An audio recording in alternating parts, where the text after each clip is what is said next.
ಮಾತ್ರದಿಂದ ಚಾಪಿಯ ಬೆಳಕನ್ನು ಕಂಡವನಿದ್ದೇನೆ. ನಾನು ಹುಟ್ಟಿದಾಗಲೇ ಮಾಡಿದ ಕಾರ್ಯ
ಸಂಚರಿಸುವಂತಹ ಈ ಕಾಲದಲ್ಲಿ ನಮ್ಮವರೇ ಆದಂತಹ ದೇವತೆಗಳಿಗೆ ಆದಂತಹ ಅವಮಾನವಂತೆ ಕೇಳಿದೆ, ತಿಳಿದೆ, ವಿಚಾರಿಸಿದೆ. ದೇವೇಂದ್ರ, ಅಗ್ನಿ, ವಾಯುವರುಣ ಇವರೆಲ್ಲರೂ ದಮಯಂತಿಯನ್ನು ವರಿಸುವುದಕ್ಕಾಗಿ ಸ್ವಯಂವರ ಮಂಟಪಕ್ಕೆ ಹೋಗಿ ಅವಮಾನಿತರಾಗಿ ಬರುವುದನ್ನು ಕಂಡೆ, ವಿಚಾರಿಸಿದೆ. ಹಾಗಾದ್ರೆ ದಮಯಂತಿ ವರಿಸಿದ್ದು ಯಾರನ್ನು? ನಳ ಚಕ್ರವರ್ತಿಯನ್ನು. ನಿಷಧನ ದೊರೆಯಾಗಿದ್ದಾನೆ. ಹಾಗಾದ್ರೆ ನಳ ಚಕ್ರವರ್ತಿಯ ಸತ್ಯ ಧರ್ಮವನ್ನು ಕಾಣಲೇಬೇಕು. ಅವರಿಬ್ಬರು ಯಾವ ರೀತಿಯಾಗಿ ದಾಂಪತ್ಯ ಜೀವನದಲ್ಲಿ ಸುಖದಿಂದ ಸಂತೋಷದಿಂದ ಇರುತ್ತಾರೆ ಎನ್ನುವುದನ್ನು ನಾನು ಪರೀಕ್ಷೆ ಮಾಡಬೇಕು.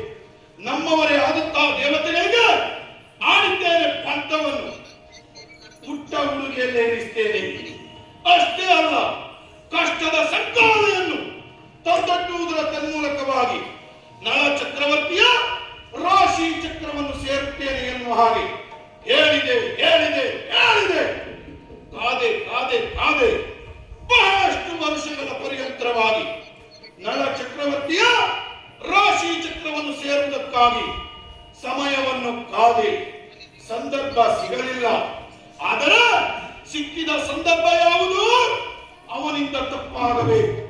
ಆ ತಪ್ಪು ಹೇಗೆ, ಯಾವ ರೀತಿ ಎನ್ನುವುದನ್ನು ತಿಳಿದೆ ನಾನು.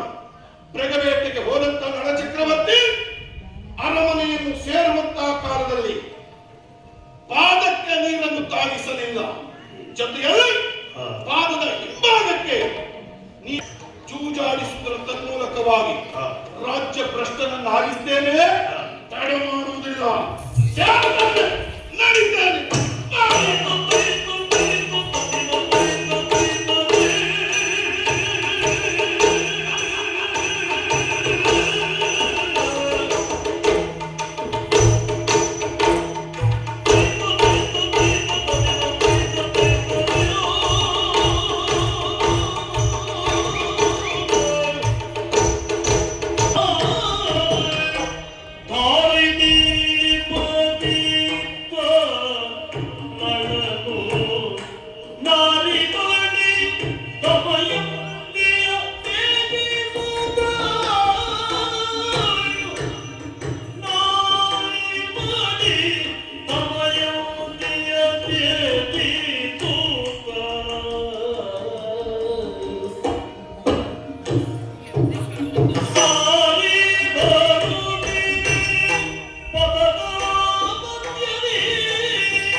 ನಿಷಧ ರಾಜ್ಯದಲ್ಲಿ ಚಕ್ರವರ್ತಿಯಾಗಿ ಮೆರೆದವ ನಳ ಚಕ್ರವರ್ತಿ.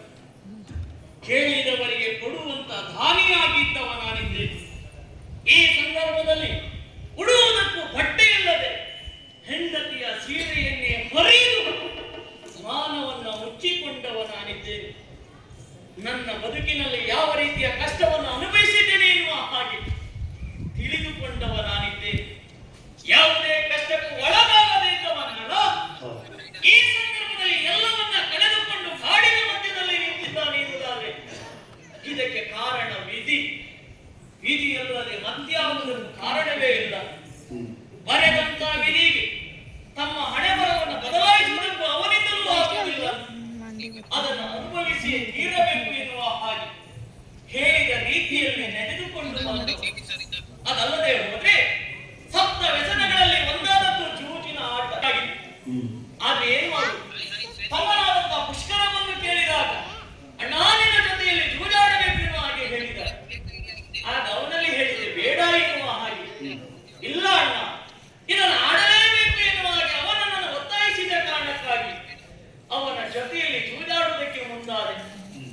ನನ್ನ ಸೈನ್ಯ, ಕೋಶ, ಭಂಡಾರ, ರಾಜ್ಯವನ್ನೆಲ್ಲ ಕಳೆದುಕೊಂಡು ಏನು ಇಲ್ಲದೆ ಕಾಡಿನತ್ತ ಬರುವುದಕ್ಕೆ ಮುಂದಾದ. ಸತಿ ಧರ್ಮವನ್ನು ಅನುಸರಿಸಿದಂತ ನನ್ನ ಪತ್ನಿ ದಮಯಂತಿ ನಾನು ನಿಮ್ಮ ಜೊತೆಯಲ್ಲಿ ಬರ್ತೇನೆ ಎನ್ನುವ ಹಾಗೆ ಹೇಳಿದ್ದೆ.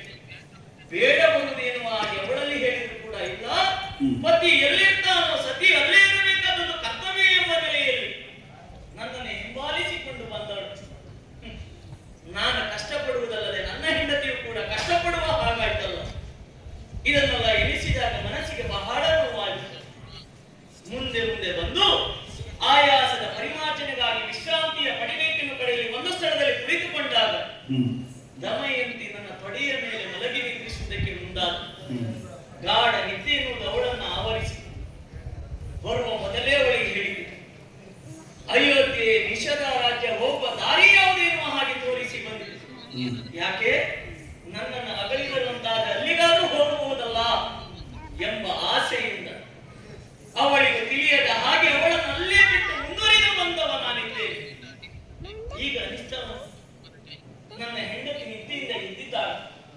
ಎದ್ದದೆ ಹೋದಂತಾದ್ರೆ ನನ್ನ ಗಂಡೆಯಲ್ಲಿ ಎನ್ನುವ ಹಾಗೆ ಬಿದ್ದಿಸುವುದಕ್ಕೆ ಮುಂದಾಗುವುದಿಲ್ಲ. ಅದಲ್ಲದೆ ಹೋದ್ರೆ ಯಾವುದೋ ಕ್ರೂರ ಮೃಗಗಳಿಗೆ ನೋಡಿ ಹೆದರಿಕೊಂಡಾಳ, ಇಲ್ಲ ಭೂತ ಪ್ರೇತಗಳ ಬಾಧೆಗೆ ಒಳಗಾಗ್ತಾಳ. ಯಾವುದನ್ನ ಯಾವ ರೀತಿಯಲ್ಲಿ ಆಲೋಚನೆ ಮಾಡಬೇಕು ಎನ್ನುವ ಹಾಗೆ ಅರ್ಥ ಆಗುವುದಿಲ್ಲ. ಸತಿಯಾದವಳನ್ನ ಕಳೆದುಕೊಂಡು ಹೋಗಬೇಕಾದದ್ದು ಪತಿಯ ಧರ್ಮ.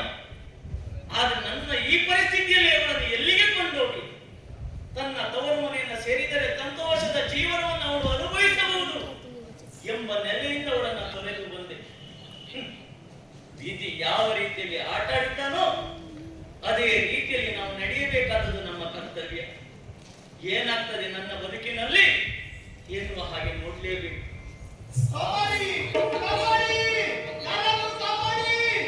ಏನಿದು? ಈ ಕಾಡು ಪ್ರದೇಶದಲ್ಲಿ ಯಾರದೋ ಒಂದು ಧ್ವನಿ ಕೇಳಿಸ್ತಾ ಉಂಟಲ್ಲ, ಕಾಪಾಡಿ ಎನ್ನುವ ಹಾಗೆ. ಯಾರಿಗೂ ಅತ್ತ ಕಡೆ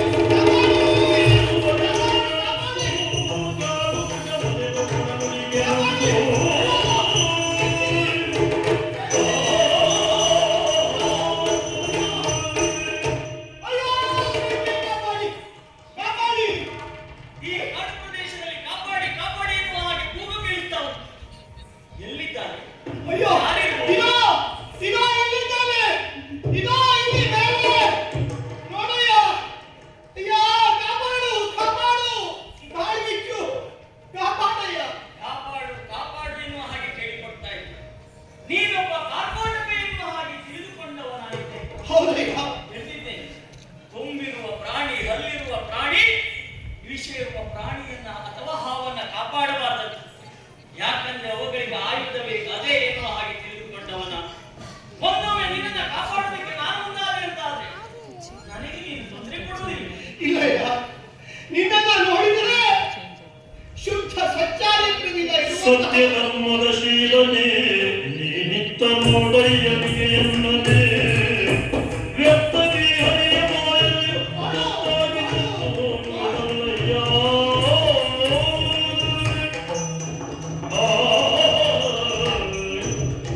ಅಯ್ಯ ರಾಜನ್, ನಿನ್ನಲ್ಲಿ ಇರುವಂತಹ ತೇಜಸ್ಸನ್ನ ಕಂಡಾಗ ಸತ್ಯ ಧರ್ಮ ನ್ಯಾಯವನ್ನು ಪರಿಪಾಲಿಸಿದವ ನೀನು ಎನ್ನುವುದರಲ್ಲಿ ಎರಡು ಮಾತಿಲ್ಲ. ನನ್ನ ಗುರುತನ್ನು ನೀನು ಆಗಲೇ ಕೂಗಿ ಕರೆದಿದ್ದೀಯೆ. ಹಾವು ಎಂದ ಮಾತ್ರಕ್ಕೆ ಎಲ್ಲವೂ ಕೆಟ್ಟದ್ದು ಆಗಿರಬೇಕು ಎನ್ನುವುದಿಲ್ಲ. ಭಯಗ್ರಸ್ತನಾಗಿದ್ದೇನೆ, ಸಾಯುತ್ತಾ ಇದ್ದೇನೆ. ನನ್ನನ್ನು ಕಾಪಾಡೆಯ ಕೈಕಾಚೆಯ ಕಾಪಾಡು ಕಾಪಾಡು. ನಾನು ಹೇಗೂ ಮಾಡುವುದಿಲ್ಲವಯ್ಯ. ನೀನೇ ಹಾರಿ ಹೋಗಬಹುದಲ್ಲ. ಇಲ್ಲ ಇಲ್ಲ, ಸಾಧ್ಯವಿಲ್ಲ ಅದು ನನ್ನಿಂದ. ಇದೋ ನಾವು ಹತ್ತಿರದಲ್ಲಿ ಇದ್ದೇವೆ. ಕೈಕಾಚೆಯ ಕಾಪಾಡಬೇಕು ಅಂತ ಅಗ್ನಿಯನ್ನು ಸಾಕಿ ಬರ್ಬೇಕಲ್ಲ. ಹೌದಯ್ಯ, ಕೈಕಾಚೆಯ ಪ್ರಯತ್ನ ಮಾಡೋಣ. ಈ ಚಾಚಿತೆ ಅಂತ ಆದ್ರೆ ಏನು ಮಾಡುವುದಿಲ್ಲ, ಬೇಗ ಬೇಗ. ತಿಳಿದು ಹೇಳಿಕೊಳ್ಳಲು ಜನಪ ಸತ್ಯವನ್ನು ಕೊಡಲಿಗೆ ಸುದ್ದಿ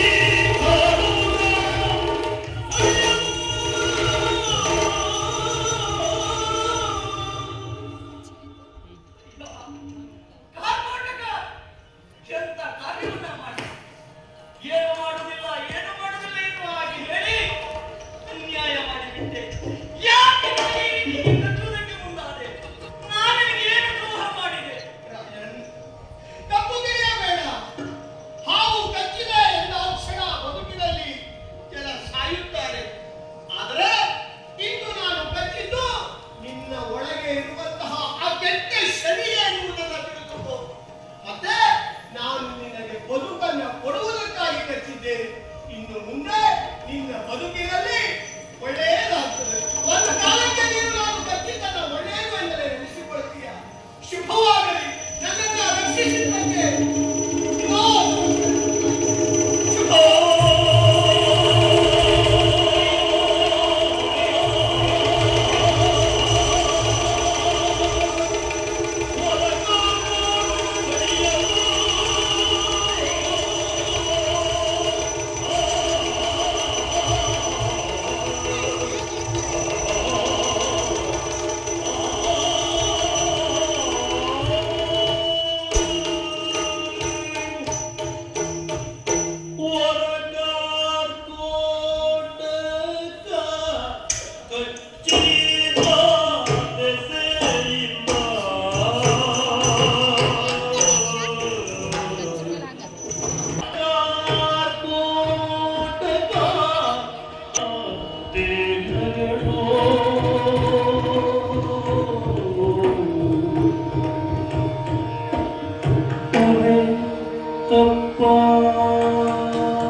ಇದೆಲ್ಲವೂ ನನ್ನ ಹಣೆಯ ಬರಹ ಅಲ್ಲವೇ? ಇಲ್ಲವಾದರೆ ನಾನಾದರೂ ಸಾಮಾನ್ಯದವನೇ, ನಿಷಾದಾಧಿಪತಿ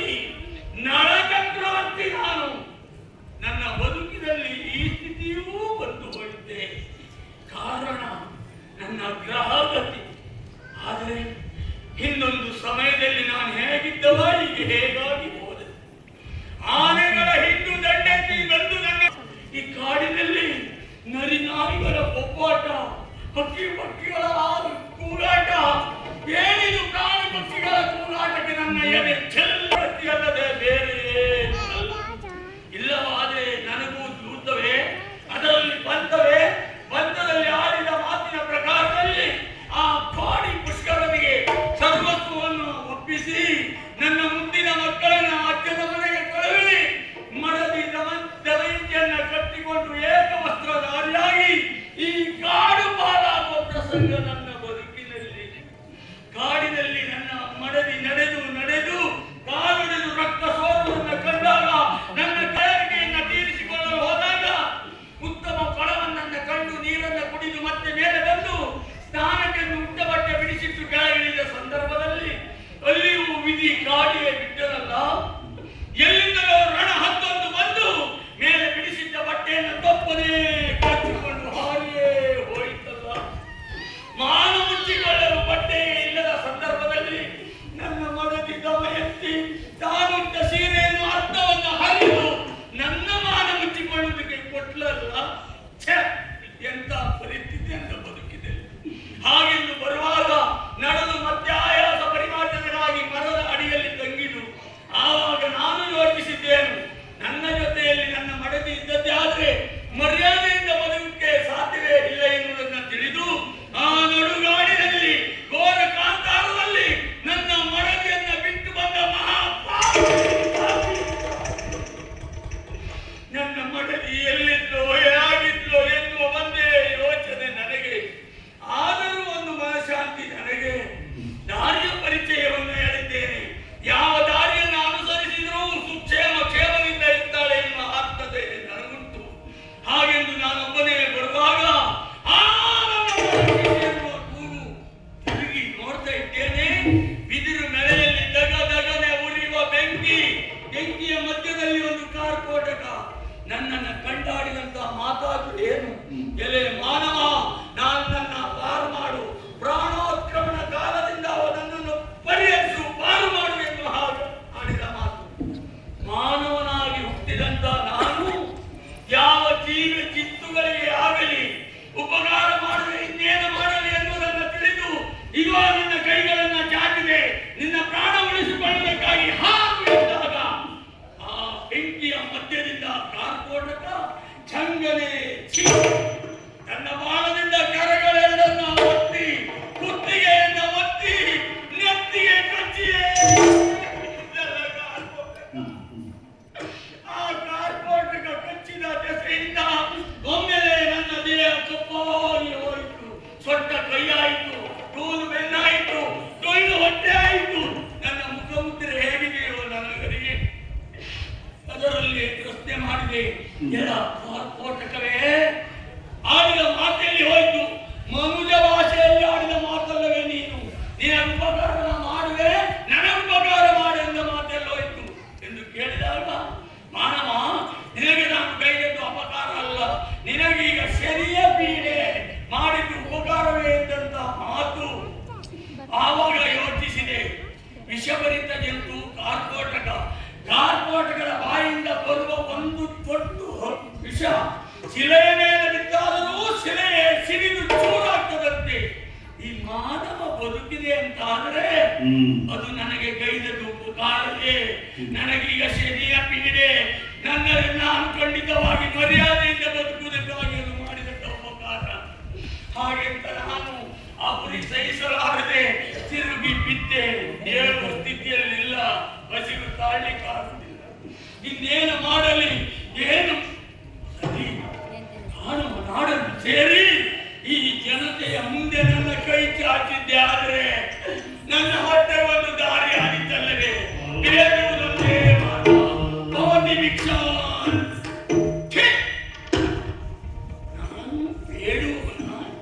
ನಾನು ಬೇಡಬೇಕೆ? ಸಹಸ್ರಾರು ಕೋಟಿ ನನ್ನ ಆ ಪ್ರಜೆಗಳಿಗೆ ಅನ್ನದಾತ, ವಸನದಾತನಾಗಿದ್ದವ ಇಂದು ಈ ಕೇವಲ ಹೊಟ್ಟೆಯನ್ನು ತುಂಬಿಸಿಕೊಳ್ಳಲು ನನ್ನ ಸ್ಥಾನಮಾನವನ್ನು ಬಿಟ್ಟು ನಾನು ಬೇಡಬೇಕೆ? ಬೇಡಲಾರೆ. ಏನು ಮಾಡ್ಲಪ್ಪ? ಸರಿ, ನನಗೊಬ್ಬ ಆತ್ಮೀಯನಿದ್ದಾನೆ. ಅವನೇ ಅಯೋಧ್ಯಾಧಿಪತಿ ಋತುಪರ್ಣ ಭೂಪತಿ. ಅವನಲ್ಲಿ ಹೋಗಿ ಯಾಚಿಸಿದ್ದೆ ಆದರೆ ಖಂಡಿತಕ್ಕೂ ಅಪರಾಧ ಆಗಕೂಡದು. ಹಾಗಂತ ನಾನಲ್ಲಿಗೆ ಹೋಗುವಾಗ ನಾನ್ಯಾರೆನ್ನುವುದು ಅವನಿಗೆ ತಿಳಿಯಬಾರದು. ನಾನು ಭಿಕ್ಷುಕನಲ್ಲ, ಭಿಕ್ಷುಕ ನಂದಲ್ಲಿಯವರೆಗೆ ಹೋಗ್ಲಿಕ್ಕಿದ್ದೇನೆ. ಭವತಿ ಭಿಕ್ಷಾಂದೇಹಿ.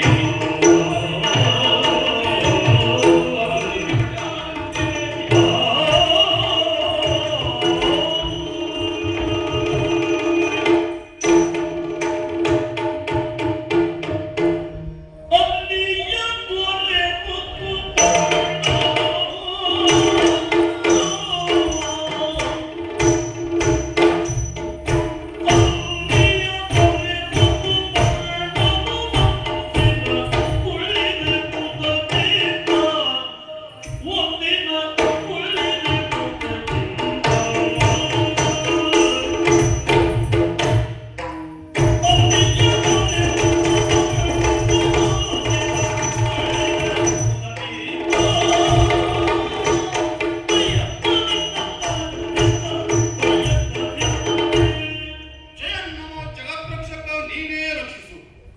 ನಾಡಿದು ಅಯೋಧ್ಯೆ. ವರ್ತಮಾನ ಕಾಲದಲ್ಲಿ ಇಲ್ಲಿನ ಆಡಳಿತ ಚುಕ್ಕಾಣಿಯನ್ನ ಹಿಡಿದವನು ಸೂರ್ಯವಂಶ ಸಂಜಾತನಾದಂತ ಈ ಋತುಪರ್ಣ ಧರಣಿ ದೇವಿಗೆ ಉಭಯ ನಯನದಾಪಾದಿಯಲ್ಲಿ ಈ ಧರೆಯ ಜವಾಬ್ದಾರಿಯನ್ನು ಹೊತ್ತಂತ ಎರಡು ವಂಶ, ಅದು ಸೂರ್ಯವಂಶ ಮತ್ತೆ ಚಂದ್ರವಂಶ. ಪ್ರಸಕ್ತ ಕಾಲದಲ್ಲಿ ಚಂದ್ರವಂಶದ ಚಕ್ರೇಶ್ವರನೆನಿಸಿಕೊಂಡಂತ ನಳಭೂಪತಿ ಇಲ್ಲಿನ ಚಕ್ರವರ್ತಿ ಪೀಠವನ್ನ ಅಲಂಕರಿಸಿದ್ದಾನೆ. ಅಷ್ಟೇ ಅಲ್ಲ, ಅವನ ಆಳ್ವಿಕೆಯಲ್ಲಿ ಈ ಭೂಮಿಯು ಸುಭಿಕ್ಷವಾಗಿದೆ ಎನ್ನುವುದಕ್ಕೆ ನಾನು ಸಂತೋಷ ಪಡುತ್ತೇನೆ. ಕಾರಣ, ನಿಷಧದ ಚಕ್ರವರ್ತಿ ಪೀಠಕ್ಕೆ ಪ್ರತಿ ಚಕ್ರವರ್ತಿ ಪೀಠವು ಈ ಅಯೋಧ್ಯ. ಆದರೂ ನಾವಿಬ್ಬರು ಸಹೋದರರಂತೆ ಬಾಳುತ್ತಾ ಇದ್ದೇವೆ. ಏನೇ ಇರಲಿ, ಭಗವಾನ್ ಭಾಸ್ಕರನು ತನ್ನ ಪ್ರಶಾಂತವಾದ ಕಿರಣವನ್ನು ಭೂಮಿಗೆ ಪಸರಿಸುವುದಕ್ಕೆ ಮುಂಚಿತವಾಗಿ ಎದ್ದು ನಿತ್ಯ ಕರ್ಮಾದಿಗಳನ್ನು ಪೂರೈಸಿ ಬೋಧಕಸ್ಥನಾಗಿದ್ದೇನೆ. ಪರಿಜನರು ಪುರಜನರು ಸೇರಿದ ಭವ್ಯವಾದಂತ ಸಭಾಂಗಣ ರಾಜ ಋತುಪರ್ಣನ ಪ್ರವೇಶವಾಗುತ್ತಾ ಇದ್ದಂತೆ ಪ್ರಜಾವರ್ಗದವರನ್ನು ನಿಂತು ಗೌರವಿಸುತ್ತಾ ಇದ್ದಾರೆ. ವಿಪ್ರೋತ್ತಮರಿಂದ ಮಂತ್ರಘೋಷ, ನೃತ್ಯಗಾತ್ರಿಯಿಂದ ನಾಟ್ಯ ವೈಭವ, ನಾಗತೋತ್ತವರಿಂದ ಗಾನ ವೈಭವ. ಈ ವೈಭವದ ನಡುವೆ ಸಭಾ ಪ್ರವೇಶವನ್ನು ಮಾಡುವಾಗ ನನಗನ್ನಿಸಿದ್ದು ಹೀಗೆ: ಧರ್ಮವು ಪರಾಕ್ರಮವು ಮೇಲೈಸಿದಂತ ರಾಜನೋರ್ವನು ಪ್ರಜಾರಂಜಕನಾದಾಗ ರಾಜ ಋಷಿಯಾಗುತ್ತಾನೆ ಎನ್ನುವುದಕ್ಕೆ ಈ ಋತುಪರ್ಣನೇ ಸಾಕ್ಷಿಯಲ್ಲವೇ? ಬಹಳ ಸಂತೋಷವಾಯಿತು. ಬುದ್ಧಿವಂತರು, ವಯೋವೃತರು, ಜ್ಞಾನವೃತರು ಸೇರಿರುವ ಈ ಸಭ್ಯ ಸಭೆಗೆ ವಂದಿಸಿ ಧರ್ಮ ಸಿಂಹಾಸನವನ್ನು ಏರಿ ಇಂದಿನ ಕಲಾಪವನ್ನ ಪ್ರಾರಂಭಿಸೋಣ. ಶುಭವಾಗಲಿ, ಶುಭವಾಗಲಿ.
ಉದುರಿದ ಕೇಶರಾಶಿ, ಕೆದರಿದ ಗಡ್ಡ ಮೀಸೆ, ಇಟ್ಟ ಕೈಕಾಲುಗಳು, ಮೇಲ್ನೋಟಕ್ಕೆ ನಿನ್ನನ್ನ ಗುರುತಿಸಬಹುದಾದಂತಹ ರೀತಿ, ನಿನ್ನ ರೂಪವನ್ನ ಕಂಡು ಅವಹೇಳನ ಮಾಡುತ್ತಿದ್ದೆ ಎಂದು ಭಾವಿಸಬೇಡ.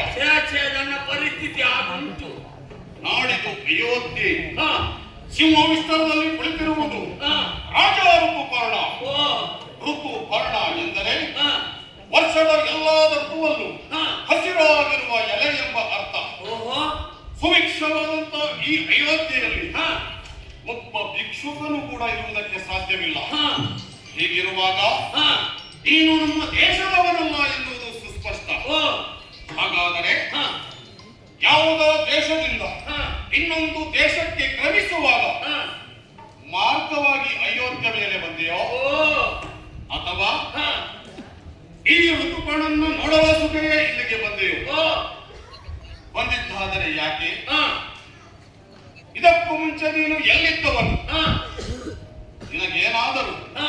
ನನ್ನ ಸಹಾಯ ಬೇಕಾದರೆ ಹಾ. ಹೇಳಿದರೆ ಹಾ. ಅದನ್ನು ಪೂರೈಸುವಂತ ಹಾ. ಪ್ರಾಮಾಣಿಕ ಪ್ರಯತ್ನ ನಾನು ಮಾಡ್ತೇನೆ. ಓ. ಎಲ್ಲಿನವನು? ನನ್ನ ಪರಿಚಯ. ಹಾ. ಅಯ್ಯ. ನಿಷದ ಪುರಾಧಿಪ ಶಶಿವಂಶಕ ನಳ ಅಸಮ ಪರಾಕ್ರಮ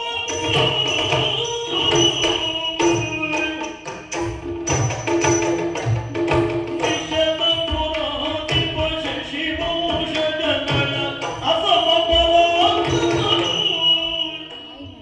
ನಿಷದ ಪುರಾಕ್ರಮ ನಳ ಅಸಮ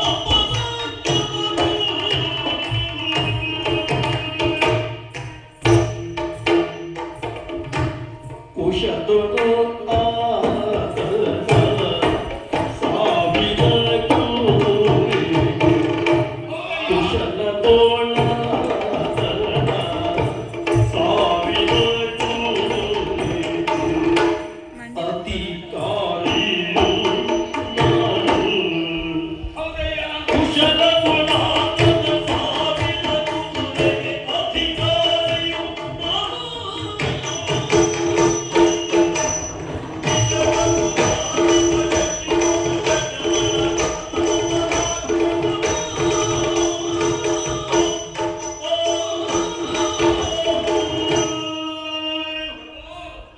ಮೊದಲಾಗಿ ನಿಮ್ಮ ಪದಕಯಕ್ಕೆ ನಮನಗಳು. ಶುಭವಾಗಲಿ ಎದ್ದೇಳು. ನನ್ನ ಪರಿಚಯಕ್ಕಾಗಿ ಪ್ರಶ್ನೆ ಮಾಡಿದ್ರಲ್ಲ, ಹಾ. ಪ್ರಾಮಾಣಿಕವಾಗಿ ಹೇಳಬಲ್ಲೆ ನಾನು. ಸತ್ಯ ಹೇಳಿದರೆ ಸಾಕು. ನೀವು ಕೇಳಿರಬಹುದು, ಏನು? ಈ ವಸುದೆಯಲ್ಲಿ ಹೆಸರಾಂತ ದೇಶವೇ ನಿಷದ. ನಿಷದ ಗೊತ್ತುಂಟಲ್ಲ? ಗೊತ್ತಿರುವುದು ನಿಷದ ಮತ್ತು ಅಯೋಧ್ಯೆ ಹಾ.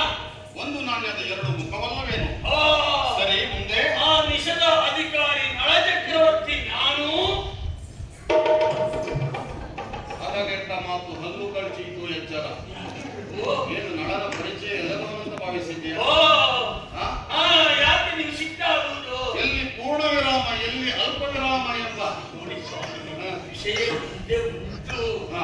ಒಳ್ಳೆ ಅಧಿಕಾರಿ ನಳ ಚಕ್ರವರ್ತಿ, ಹಾ. ನಾನು ಅಲ್ಲಿ ಒಬ್ಬ ಆಳ್ವಿಕೆಯಲ್ಲಿ ಪ್ರಜೆ ಸ್ವಾಮಿ. ಓಹೋ, ನಳ ಚಕ್ರವರ್ತಿಯ ಹಾ. ಆಸ್ಥಾನದಲ್ಲಿ ನೀನೊಬ್ಬ ಆಳು. ಹೌದೌದೌದು. ಸರಿ, ಹಾ. ನನ್ನ ಸ್ನೇಹಿತ ನಳ ಹಾ. ಏನಾದರೂ ಸಂದೇಶವನ್ನ ಕಳುಹಿದ್ದಾರೋ? ಛ, ಛ, ಛ, ಛ, ಛ, ಹಾಗೇನಿಲ್ಲ, ಹಾಗೇನಿಲ್ಲ. ಹಾ. ಅವರು ನನ್ನನ್ನು ಕಳುಹಿದ್ದಲ್ಲ, ಮತ್ತೆ ನೀನಾಗಿ ಬಂದಿದ್ದ? ನಾನಾಗಿ ಬಂದದ್ದು ಸ್ವಾಮಿ, ನಾನಾಗಿ. ಹೀಗಿರಬಹುದು. ಹಾ. ಏನೋ ಬೇಡದಿದ್ದ ಕೆಲಸವನ್ನೆಲ್ಲ ಮಾಡಿದ್ದೀಯಾ? ಹಾ, ಹಾ. ಅಲ್ಲಿಂದ ಕೆಲಸದಿಂದ ತೆಗೆದುಹಾಕಿದ್ದಾರೆ. ಛೇ. ನಿಷದಕ್ಕೆ ಸರಿಸಾಟಿ ಆದದ್ದು.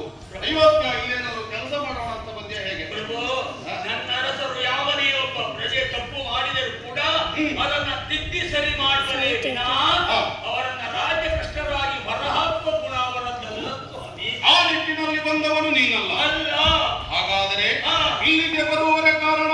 ನಾನು ಸುಮ್ಮನೆ ಬಂದವಲ್ಲ, ಮತ್ತೆ? ಬರುವಂತ ಪ್ರಮೇಯ ಬಂತು, ಹಾಗಾಗಿ ಬಂದೆ ಸ್ವಾಮಿ. ಏನಾಯಿತು? ಏನು ಹೇಳಲಿಲ್ಲ. ವಿಷಬಲೆತ್ತಾಡಿ ಸೋತು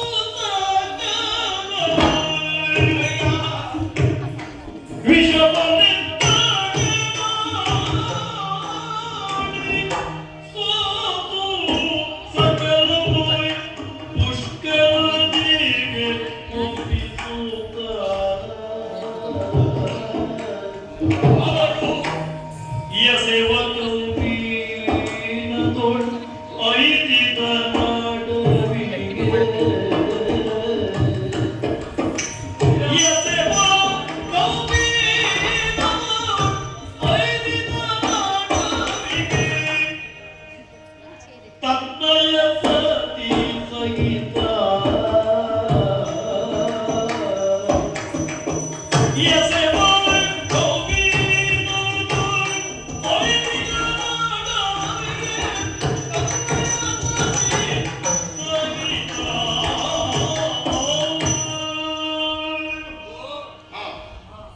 ವಿಷಯದಲ್ಲಿ ನನ್ನನ್ನು ಬಾಹುಕ ಅಂತ ಕರೀತಾರೆ.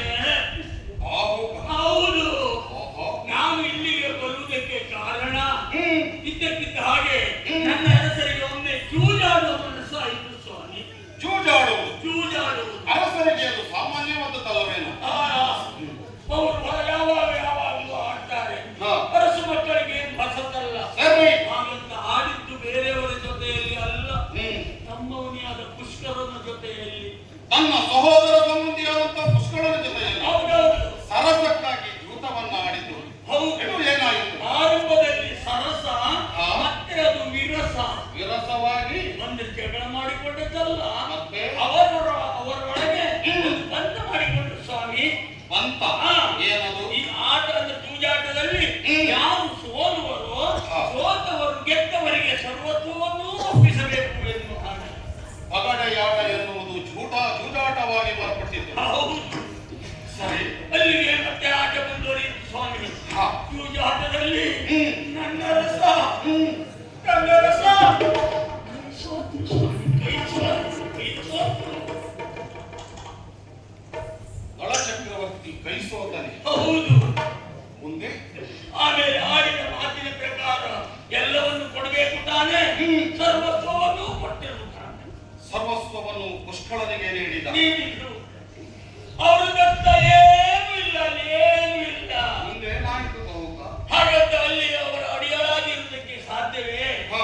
ಎನ್ನುವುದನ್ನ ಯೋಚಿಸಿ ಕೋಡಿ ಪುಷ್ಕರನಿಗೆ ಎಲ್ಲವನ್ನು ಒಪ್ಪಿಸುವುದರ ಜೊತೆಯಲ್ಲಿ ಮಡದಿಯನ್ನ ಕಟ್ಟಿಕೊಂಡು ಅವರು ಅತ್ತ ಕಾಡು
ಎಂತ ವಾರ್ತೆಯನ್ನ ತಂದೊಪ್ಪಿಸಿದೆ. ಕಾದ ಕಬ್ಬಿಣದ ಸೀಸವನ್ನು ನನ್ನ ಕಿವಿಯಲ್ಲಿ ಬಿಟ್ಟಂತ ಸರ್ವವಾಯಿತು. ಫಲವಾದರೂ ಸಾಮಾನ್ಯದವನಿಗೆ ಪಂಜರದಲ್ಲಿ ಸಾಕಲ್ಪಟ್ಟ ಗಿಳಿಯೂ ಸಹ ದಿನನಿತ್ಯವೂ ವೇದ ಮಂತ್ರವನ್ನು ಉಚ್ಚರಿಸಲ್ಪಡಬೇಕೆಂಬ ಕಟ್ಟುನಿಟ್ಟಿನ ಕಟ್ಟುಪಾಡಲೆಯನ್ನ ಮಾಡಿಕೊಂಡು ಬಂದವನು ನಳ. ಅಂತ ನಳ ಕೆಟ್ಟ ವ್ಯಸನದಲ್ಲಿ ಒಂದಾದ ಮಾಡಿದರೆಂದರೆ ನಂಬಲು ಸಾಧ್ಯವಿಲ್ಲ. ಕುಬೇರನಿರುವವರು ಸಾಲ ಕೊಡುವಂತ ಶ್ರೀಮಂತ ಕುಟುಂಬದಿಂದ ಬಂದವಂತ ನಳ ಸರ್ವಸ್ವವನ್ನ ಕಳೆದುಕೊಂಡು ಏಕ ವಸನದಾರಿಯಾಗಿ ಕಾಡಿಗೆ ಹೋಗುವಂತ ಪರಿಸ್ಥಿತಿ ಎದುರಾಯಿತು. ವಿಷದ ಹಾವನ್ನು ಕೂಡ ಹೂವಂತೆ ಪ್ರೀತಿಸುವವನು ನಳ. ಅಂತ ಪ್ರೀತಿಪೂರ್ವಕವಾದಂತಹ ಹೃದಯಕ್ಕೆ ತನ್ನ ತಮ್ಮನಿಂದಲೇ ವಂಚನವೇ. ಪುಷ್ಕಳ ಬಿಡುವುದಿಲ್ಲ. ಅವನ ರಟ್ಟೆಯನ್ನು ಹಿಡಿದು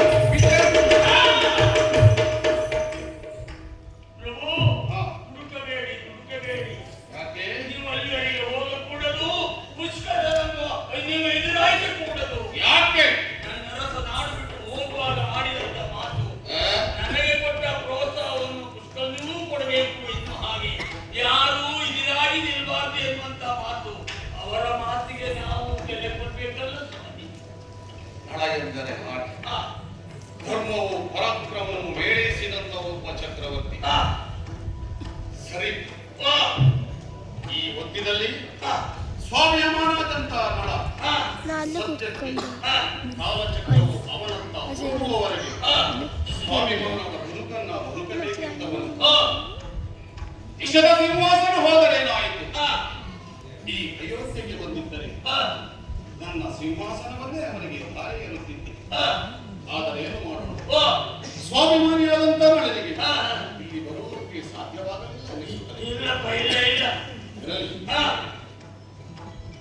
ಅವನ ರೂಪ, ಅವನ ಸ್ಥಿತಿ, ಅವನ ಗತಿ ಸರಿಯಾಗುವವರೆಗೂ ಸ್ವಾಭಿಮಾನದ ಬದುಕನ್ನು ಬಾಳುವಂತ ಶಕ್ತಿಯನ್ನ ಕೊಡು ಭಗವಂತ ಎಂದು ಈಗ ಬೇಡುವುದಷ್ಟೇ ಶಕ್ತಿಯೂ ನಾವು. ಸರಿ, ಅರಸ ಕಾಡಿಗೆ ಹೋದ, ಆಡು ನಾಡಿಗೆ ಬಂದ, ಈ ಕಾರಣ ಗೊತ್ತಾಗಲಿಲ್ಲ. ಪ್ರಭು, ನಾನು ಅಲ್ಲಿಯೇ ಇರಬೇಕು ಅಂತ ಮನಸ್ಸು ಮಾಡಿದೆ, ಆದ್ರೆ ನನ್ನ ಮನ ಕೇಳಲಿಲ್ಲ. ಯಾಕೆ? ನನ್ನ ಅರಸನಿಲ್ಲದ ನಾಡು ನನ್ನ ಪಾಲಿಗೆ ಕಾಡಾಗಿ ಕಂಡು ಬಂತು ಸ್ವಾಮಿ. ಹಾಗಾಗಿ ಆ ನಾಡನ್ನ ಬಿಟ್ಟು ಹೊರಟು ಬಿಟ್ಟೆ. ಕಾಡು ಮೇಡನ್ನ ಸುತ್ತಿದೆ. ಹಾಗೆ ತಿರುಗಿ ಬಂದು ಅಲ್ಲಿ ನಿಮ್ಮ ನಾಡಿನ ಒಂದು ವರ್ಷದ ಕಟ್ಟೆ ಉಂಟಲ್ಲ, ಅದರ ಮೇಲೆ ತಂಗಿದೆ. ಅನೇಕ ಜನರು ಹೋಗಿ ಬರ್ತಾ ಇದ್ದಾರೆ. ಹೋಗಿ ಬರುವವರೆಲ್ಲ ಆಡುವ ಮಾತು ಒಂದೇ. ಏನು? ನಿಮ್ಮದೇ ವಿಷಯ ಏನು? ಅಯೋಧ್ಯಾಧಿಪತಿ, ಸುಪರ್ಣಭೂಪತಿ, ಅನ್ನದಾತ, ಆಶ್ರಯದಾತ ಎನ್ನುವಂತ ಮಾತು. ಅದನ್ನ ಕೇಳಿದಾಗ ನನಗೊಂದು ನೆನಪಿಗೆ ಬಂತು. ನನ್ನ ರಸ ಫಲವನ್ನು ಕೊಟ್ಟಾಗ ನಿಮ್ಮ ವಿಷಯವನ್ನು ಒಮ್ಮೆಯಾದರೂ ಹೇಳ್ತಾರೆ. ನಾನು ಹಾಗೆ ಓಲಗವನ್ನು ಕೊಟ್ಟವಾಗ ನಿಷೇಧದ ಸುದ್ದಿಯೊಂದು ಹೇಳದಿದ್ರೆ ನನ್ನ ಓಲಗವೇ ಆಗುವುದಿಲ್ಲ. ಹೌದಾ? ಹಾಗಂತ ಅದನ್ನ ಯೋಚಿಸಿ ಒಳ ಬಂದೆ. ಯಾಕೆ? ಒಂದು ಆಶ್ರಯ ಸಿಕ್ಕಿತು ಎಂಬ ಭರವಸೆಯಿಂದ. ಸಿಕ್ಕಿತೆ, ಆಶ್ರಯ ಸಿಕ್ಕಿದ್ದೆ. ಸಿಕ್ಕಿತೆ. ಆಶ್ರಯ ಆಗಲೇ ನನಗೆ ಕೊಟ್ಟಾಯಿತು. ನಾನು ಹೌದೇ? ಹೌದಾ? ಚಿಂತಿಸಬೇಡ. ನನ್ನ ಸ್ನೇಹಿತನಿಗೆ ನೀನು ಆಳು, ನನಗೆ ನೀನು ಆಳಾಗುವುದು ಬೇಡ. ನಿರಾಶ್ರಿತರ ಶಿಬಿರ ಬಂದಿದೆ. ಹೋಗಿಯಲ್ಲಿ ಊಟ ತಿಂಡಿಯನ್ನ ಮಾಡಿ ಸುಖದಿಂದ ಕಾಲ ಕಳೆ. ನಳನ ಸುದ್ದಿ ಏನಾದರೂ ಬಂತಾದರೆ ನನಗೆ ನಾನು ತಿಳಿಸುತ್ತೇನೆ. ಅಯ್ಯ, ನಿರಾಶ್ರಿತರ ಪಟ್ಟಣಿ, ಅಲ್ಲಿ ಸುಮ್ಮನೆ ಭೋಜನದ ಶಾಲೆ, ಅಲ್ಲಿ ನಾನು ಸುಮ್ಮನೆ ಊಟ ಮಾಡಿ ಇರುವುದು. ಸುಮ್ಮನೆ ಊಟ ಮಾಡುವುದಿಲ್ಲ. ಸರಿ, ದಿನಾಲು ಆಗೋದ್ರೆ ನಾನು ಕೊಟ್ಟು ಊಟ ಮಾಡು. ಒಟ್ಟು ಊಟ ಮಾಡುವುದಾಗಿದ್ರೆ ನನ್ನ ಪರಿಸ್ಥಿತಿ ಈ ಮಟ್ಟಕ್ಕೆ ಬರ್ತಿದ್ದ. ಮತ್ತೇನಯ್ಯ? ಕೊಡ್ಲಿಕ್ಕೆ ಏನಿಲ್ಲ. ಊಟ ಮಾಡುವುದೇ ಇಲ್ವೋ? ಏನಾದ್ರು ಕೆಲಸ ಮಾಡಿ ಊಟ ಮಾಡುವ ಅಂತ ಮನಸ್ಸು. ಕೆಲಸ ಮಾಡುವುದು ಕೆಲಸ ಬಹಳ ಸಂತೋಷವಾಯಿತು. ನಿಷಧದ ದೊರೆಯ ಆಡಳಿತವೇ ಅಷ್ಟೇ. ಬುದ್ಧಿವಂತ ಒಬ್ಬ ಕೇಳ್ತಾರಂತೆ, ಸಮುದ್ರದ ನೀರನ್ನ ಒಟ್ಟಿಸಬಹುದೇ ಎಂದು. ಮತ್ತೊಬ್ಬ ಬುದ್ಧಿವಂತ ಹೇಳ್ತಾನಂತೆ, ಬರುವ ನೀರನ್ನ ನಿಲ್ಲಿಸಿದರೆ ಇರುವ ನೀರನ್ನ ಒತ್ತಿಸಬಹುದು ಅಂತ. ನಿನ್ನಂತ ಅಂಗವಿಕಲನೂ ಸಹ ಕೆಲಸ ಮಾಡಿ ಬದುಕುತ್ತೇನೆ. ನಿಷಧದ ಸಾಮ್ರಾಜ್ಯದ ಸಂಪತ್ತಿಗೇನು ಕೊರತೆಯಾಗುವುದಕ್ಕೆ ಸಾಧ್ಯವಿದೆ. ಬಹಳ ಸಂತೋಷವಾಯಿತು. ಯಥಾ ರಾಜ ತಥಾ ಪ್ರಜೆ. ಇರಲಿ, ಹೆಚ್ಚೇನು ಕೆಲಸವನ್ನ ನೀನು ಮಾಡುವುದು ಬೇಡ. ಈಗೋ ಅರಮನೆಯ ಅಂಗಳದಲ್ಲಿರುವ ಹೂ ಗಿಡಗಳು ಬೆಳಿಗ್ಗೆ, ಮಧ್ಯಾಹ್ನ ಮತ್ತು ಸಾಯಂಕಾಲ 3 ಹೊತ್ತು ಇದಕ್ಕೆ ನೀರುಣಿಸಿ ಮತ್ತೆ ನೀನು ಹೂಗಿಡಗಳಿಗೆ ನೀರು ಹಾಕುವುದು. ನೀರು ಎಲ್ಲಿ ಸ್ವಾಮಿ? ಅಲ್ಲ, ಅಯೋಧ್ಯದಲ್ಲ, ಬಾವಿಯಲ್ಲೇ ನಮ್ಮಲ್ಲಿ ಇರುವುದು ಅಲ್ಲಿಯೇ. ಮತ್ತೆ ಅದು ಮೇಲೆ ಬರ್ಬೇಕಲ್ಲ.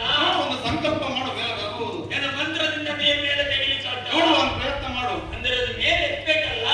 ಅದಕ್ಕೆ ಹಗ್ಗ ಉಂಟು. ಹೌದಾ? ಕತ್ತದ್ದ ಬೆತ್ತದ್ದ? ಎರಡು ಉಂಟು. ನೋಡಿ ಸ್ವಾಮಿ, ಕತ್ತ ಬೆತ್ತದ ಹಗ್ಗದಿಂದ ನೀರೆತ್ತಲಿಕ್ಕೆ ಹೋದೆ ಈ ಕೈಯಿಂದ ಎತ್ತಲಿಕ್ಕೆ ಆಗ್ತದ? ಇದಾಗುವುದಿಲ್ಲ. ಗಿಡ ಬಳ್ಳಿಗಳೆಲ್ಲ ಸಾಯುವುದೇ. ಮತ್ತೆ ಹಾಗಾದ್ರೆ ಒಂದು ಕೆಲಸ ಏನ್ ಮಾಡುವ? ಅಡಿಗೆಗೆ ಕಟ್ಟಿಗೆ ತರುವಂತ ಕೆಲಸವನ್ನು ನೀನು ಮಾಡಬೇಕು. ಕಟ್ಟಿಗೆ ತರುವುದು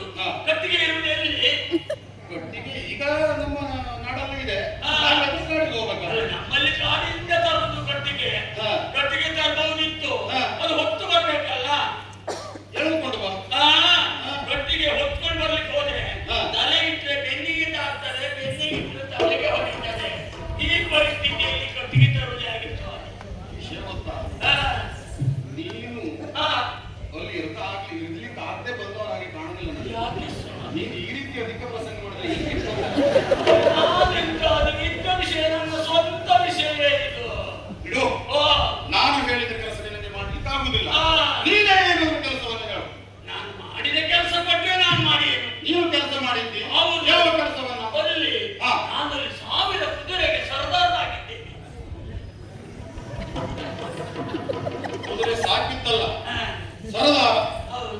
ಪೂರ ನೀನು ಸಂತತಿ ಅದ ಎಲ್ಲ ಮಹಾರಾಜರದ್ದು ನಾನು ನೋಡ್ಕೊಂಡಿದ್ದೆ. ನೀನು ಸರ್ದಾರ? ಸರ್ದಾರ, ನಾನು ಸರ್ದಾರ. ಹೌದೇನೋ ಅದಕ್ಕೆ ಅಂದ್ರೆ ಹಾ. ಅವ್ರು ಒಡೆಯ ಆದ್ರು ಹಾ. ನಮಗೆ ವಹಿಸಿದ ಕೆಲಸಕ್ಕೆ ನಾನೇ ಸರ್ದಾರ ಅಂತ ಪ್ರಾಮಾಣಿಕತೆ. ಅಷ್ಟು ಪ್ರಾಮಾಣಿಕತನ ನಿನ್ನದು. ಅದು ದುರಗವೋ ಎಲ್ಲವೂ ನನ್ನದ್ದೇ. ಹಾ.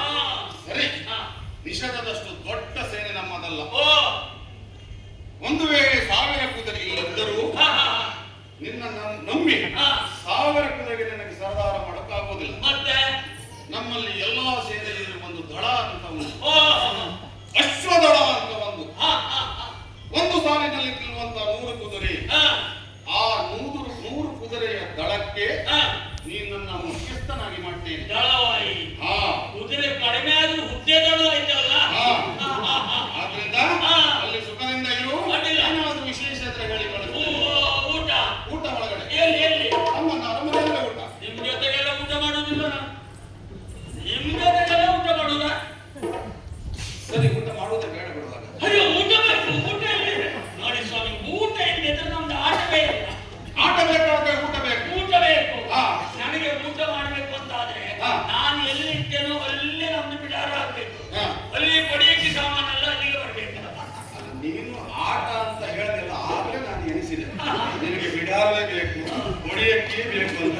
ಒಂದು ಮಾಡ್ಲಿಕ್ಕೆ ನಮ್ಮ ಹತ್ರ ಆಗುದಿಲ್ಲ. ಸರಿ, ನಿನಗೆ ಏನ್ ಇಷ್ಟವೋ ಅದನ್ನೇ ಕಳುಹಿಸುತ್ತೇನೆ. ಅದೇ ವ್ಯವಸ್ಥೆಯನ್ನು ಮಾಡ್ತೇನೆ. ನನ್ನ ಕುದುರೆ ರಾಯಕ್ಕೆ ಬರಲಿ, ಆಯ್ತಾ?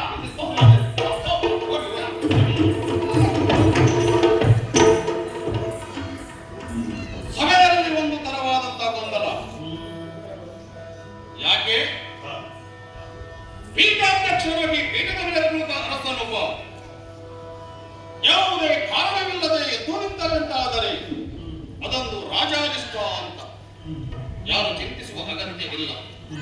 ಈ ಜಗತ್ತಿನಲ್ಲಿ 5 ಜನ ಬಂದಾಗ ನಾವು ಎದ್ದು ನಿಲ್ಲಬಹುದಂತೆ ಹಡೆದಾತನೊಬ್ಬ, ಪಡೆದಾತನೊಬ್ಬ, ವಿದ್ಯೆ ಇತ್ತಾತನೊಬ್ಬ, ಮಗಳ ಕೊಟ್ಟಾತನೊಬ್ಬ, ಆಪತ್ಕಾಲದಲ್ಲಿ ಒದಗಿ ಬಂದಾತನೊಬ್ಬ.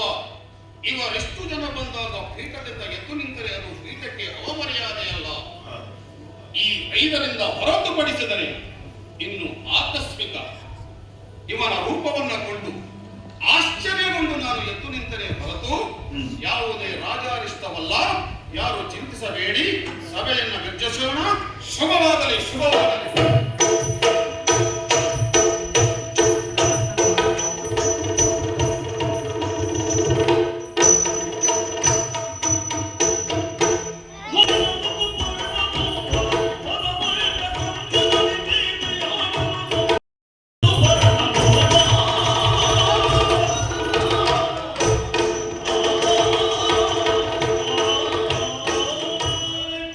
ವಿಚಿತ್ರವಾದಂತ ವಿಶೇಷವಾದಂತ ಬಾಹುಕನಲ್ಲಿ ಇಲ್ಲಿಗೆ ಆಗಮನವಾದಾಗ ಕುದುರೆಯ ಲಾಭದಲ್ಲಿ ಅವನಿಗೆ ಇರಿಸಿದೆ. ವಿಷಯವನ್ನು ಬಂತಲ್ಲ, ಮದವೇರಿದ ಮದ್ದಾನೆಯನ್ನು ಕುದುರೆಯ ಲಕ್ಕೆಯನ್ನ ಇಟ್ಟಿದ್ದಂತೆ ಅರಮನೆಯ ಭಟರೆಲ್ಲರೂ ಅದನ್ನು ನಿಯಂತ್ರಿಸುವುದಕ್ಕೆ ಸಾಧ್ಯವಾಗದಿದ್ದಾಗ ಈ ಬಾಹುಕ ಅದನ್ನ ನಿಯಂತ್ರಿಸಿದಂತೆ. ಚಕ್ರವರ್ತಿ ಜೊತೆಯಲ್ಲಿ ಇದ್ದನಲ್ಲವೋ, ಎಲ್ಲ ವಿದ್ಯೆಯನ್ನ ಕಲಿತಿದ್ದಾನೆ. ಇರಲಿ ಬಿಡಿ. ವನಪಾಲಕರಿಂದ ದೂರನ್ನು ಬಂತು. ಉಪವನದಲ್ಲಿ ಪ್ರಾಣಿಗಳ ಹಾವಳಿ ಹೆಚ್ಚಾಗಿದೆ. ರಗಬೇಟೆಗಾಗಿ ನೀವು ಬರಬೇಕೆಂದು ಅವರಿಗೆ ಧೈರ್ಯವನ್ನು ಹೇಳಿ ಕಳುಹಿದ್ದೇನೆ. ರಗಬೇಟೆಗಾಗಿ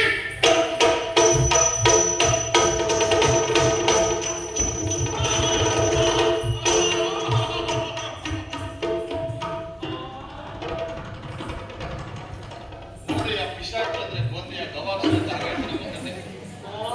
ರಗಬೇಟೆಗಾಗಿ ಧನುರ್ಬಾಣವನ್ನ ಹಿಡಿದು ಹೊರಟಿದ್ರೆ ಅಡ್ಡ ಬಂದು ಎಲ್ಲವನ್ನ ಹಾಳು ಮಾಡಿಬಿಟ್ಟು ಎಲ್ಲಿ ಹೊರಟದ್ದು? ಬಾವುಕ ಬೆಕ್ಕು ಅಡ್ಡ ಬಂದರೆ ಅಪಶಕುನ ಅಂತಾರೆ. ಅಂದ್ರೆ ನಿಮ್ ಲೆಕ್ಕದಲ್ಲಿ ನಾನು ಬೆಕ್ಕಲ್ಲ. ಮತ್ತೇನು? ಇನ್ನೊಂದು, ಮನೆ ಬೆಕ್ಕೊಂದು ಅಡ್ಡ ಬಂದ್ರೆ ಅದು ಅಪಶಕುನ ಆಗ್ತದ?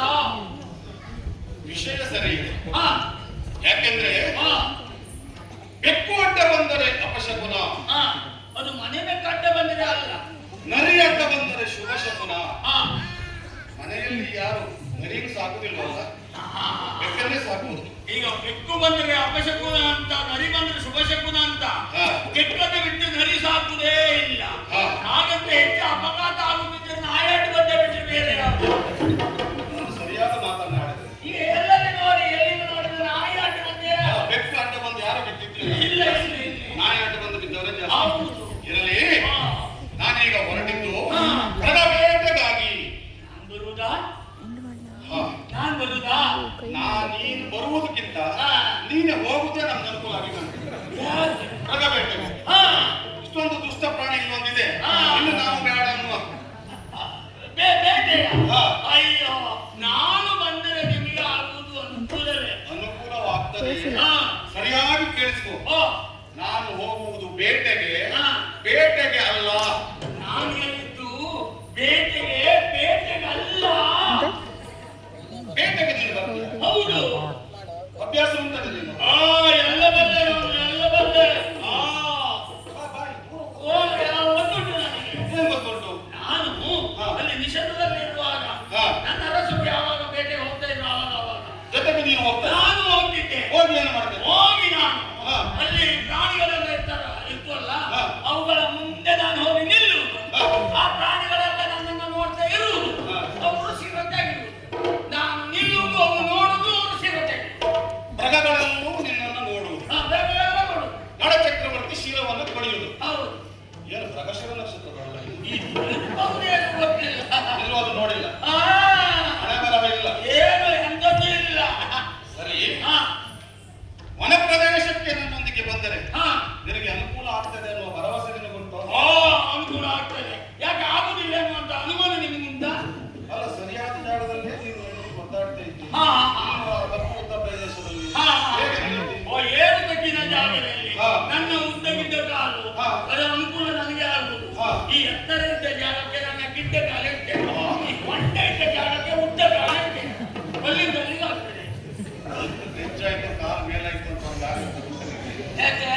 ಆ ತರ ಒಂದು ಆಗಿದ್ರು ಸಾಕು. ನನಗೆ ಏನು ಓದಿದ್ಯೋ ಹಾಗೆ ಬರಬೇಕು. ನಾನು ಓದಲ್ಲಿ ಇಲ್ಲಿವರೆಗೆ ಎಲ್ಲೂ ಅಂಥದ್ದು ಆದಿಲ್ಲ, ಮಾಡ್ಕೊಳ್ಳೂ ಇಲ್ಲ. ಸರಿ, ಹಾ. ಹಾಗಾದ್ರೆ ಹೌದು. ಬಾ ನನ್ನೊಂದಿಗೆ. ಹೌದಾ? ಹೋಗೋಣ. ಹೌದು. ಹಾ.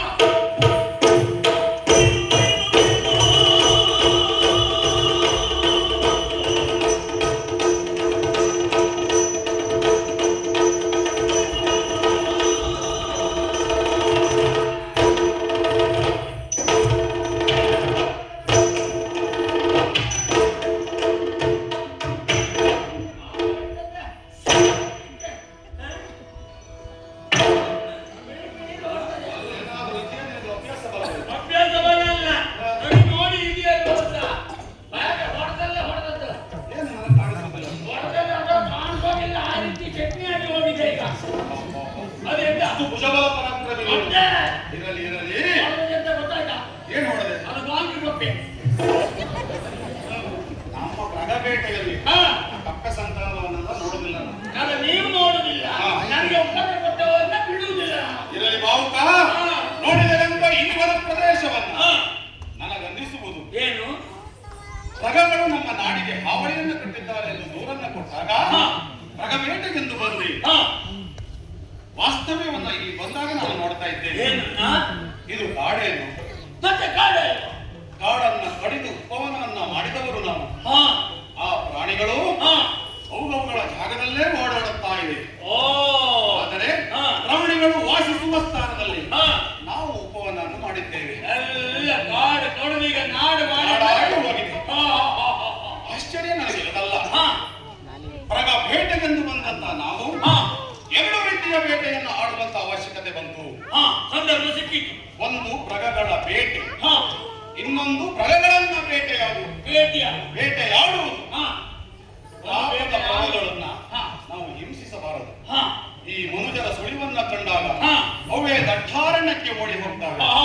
ಇನ್ನು ಕ್ರೂರ ಪ್ರಗಳನ್ನ ಹ್ಮ್. ಹೊಡೆದು ಬುದ್ಧಿಯನ್ನ ಕಲಿಸಬೇಕು, ಇಲ್ಲ ಓಡಿಸಬೇಕು, ಹೆದರಿಸಬೇಕು. ಹಾ. ಹಾಗಾಗಿ ಹಾ. 3 ದಿನ ದಿಕ್ಕಿನ ಬೇಟೆಯಾಯಿತು. ಆಯ್ತು. ಆಶ್ಚರ್ಯ ನನಗೆ ಅದಲ್ಲ ಬಾಹುಕ. ಏನು ನೋಡಿಯಾ? ನೋಡು, ಹಾ. ಹುಲ್ಲೆಯ ಮರಿಯೊಂದನ್ನ ಹಾ. ಹುಲಿ ಕಟ್ಟಿಸಿಕೊಂಡು ಓಡುತ್ತಾ ಇದೆ. ಹುಲಿ ಓಡ್ತಾ ಉಂಟು, ಹುಲಿ ಹತ್ತಿಸಿಕೊಂಡು ಹೋಗ್ತಾ ಉಂಟು. ಎರಡೂ ಓಡುತ್ತಾ ಇದ್ದಾರೆ. ಹೌದು. ಈ ಜಿಂಕೆಯ ಮರಿ ಓಡುತ್ತಿರುವ ಕಾರಣ ಏನು ಹೇಳು? ಅದು ಜೀವ ಉಳಿಸಿಕೊಳ್ಳಿಕ್ಕೆ. ತನ್ನ ಪ್ರಾಣವನ್ನು ಉಳಿಸಿಕೊಳ್ಳುವುದಕ್ಕಾಗಿ ಓಡ್ತಾ ಇದೆ. ಹೌದು. ಹುಲಿ ಯಾಕೆ ಓಡ್ತಾ ಇದೆ? ಅದು ಪ್ರಾಣ ಉಳಿಸ್ಕೊಳ್ಳಿಕ್ಕೆ ಮತ್ತೆಂತದ್ದು? ಆ ಜಿಂಕೆಯನ್ನ ತಿನ್ನದಿದ್ರೆ ಇದಕ್ಕೆ ಪ್ರಾಣ ಉಳಿಯುವುದಿಲ್ಲ. ಅದು ಓಡದೆ ಇದ್ರೆ ಅದು ಪ್ರಾಣ ಉಳಿಯುವುದಿಲ್ಲ. ಆಹಾರ ಸರಪಳಿ ಎಂದರೆ ಇದೆಲ್ಲವೇನು? ನೋಡಿ, ಇಷ್ಟೊಂದು ಸಮನ್ವಯ ಇದೆ ಹಾ. ಪ್ರಪಂಚದಲ್ಲಿ.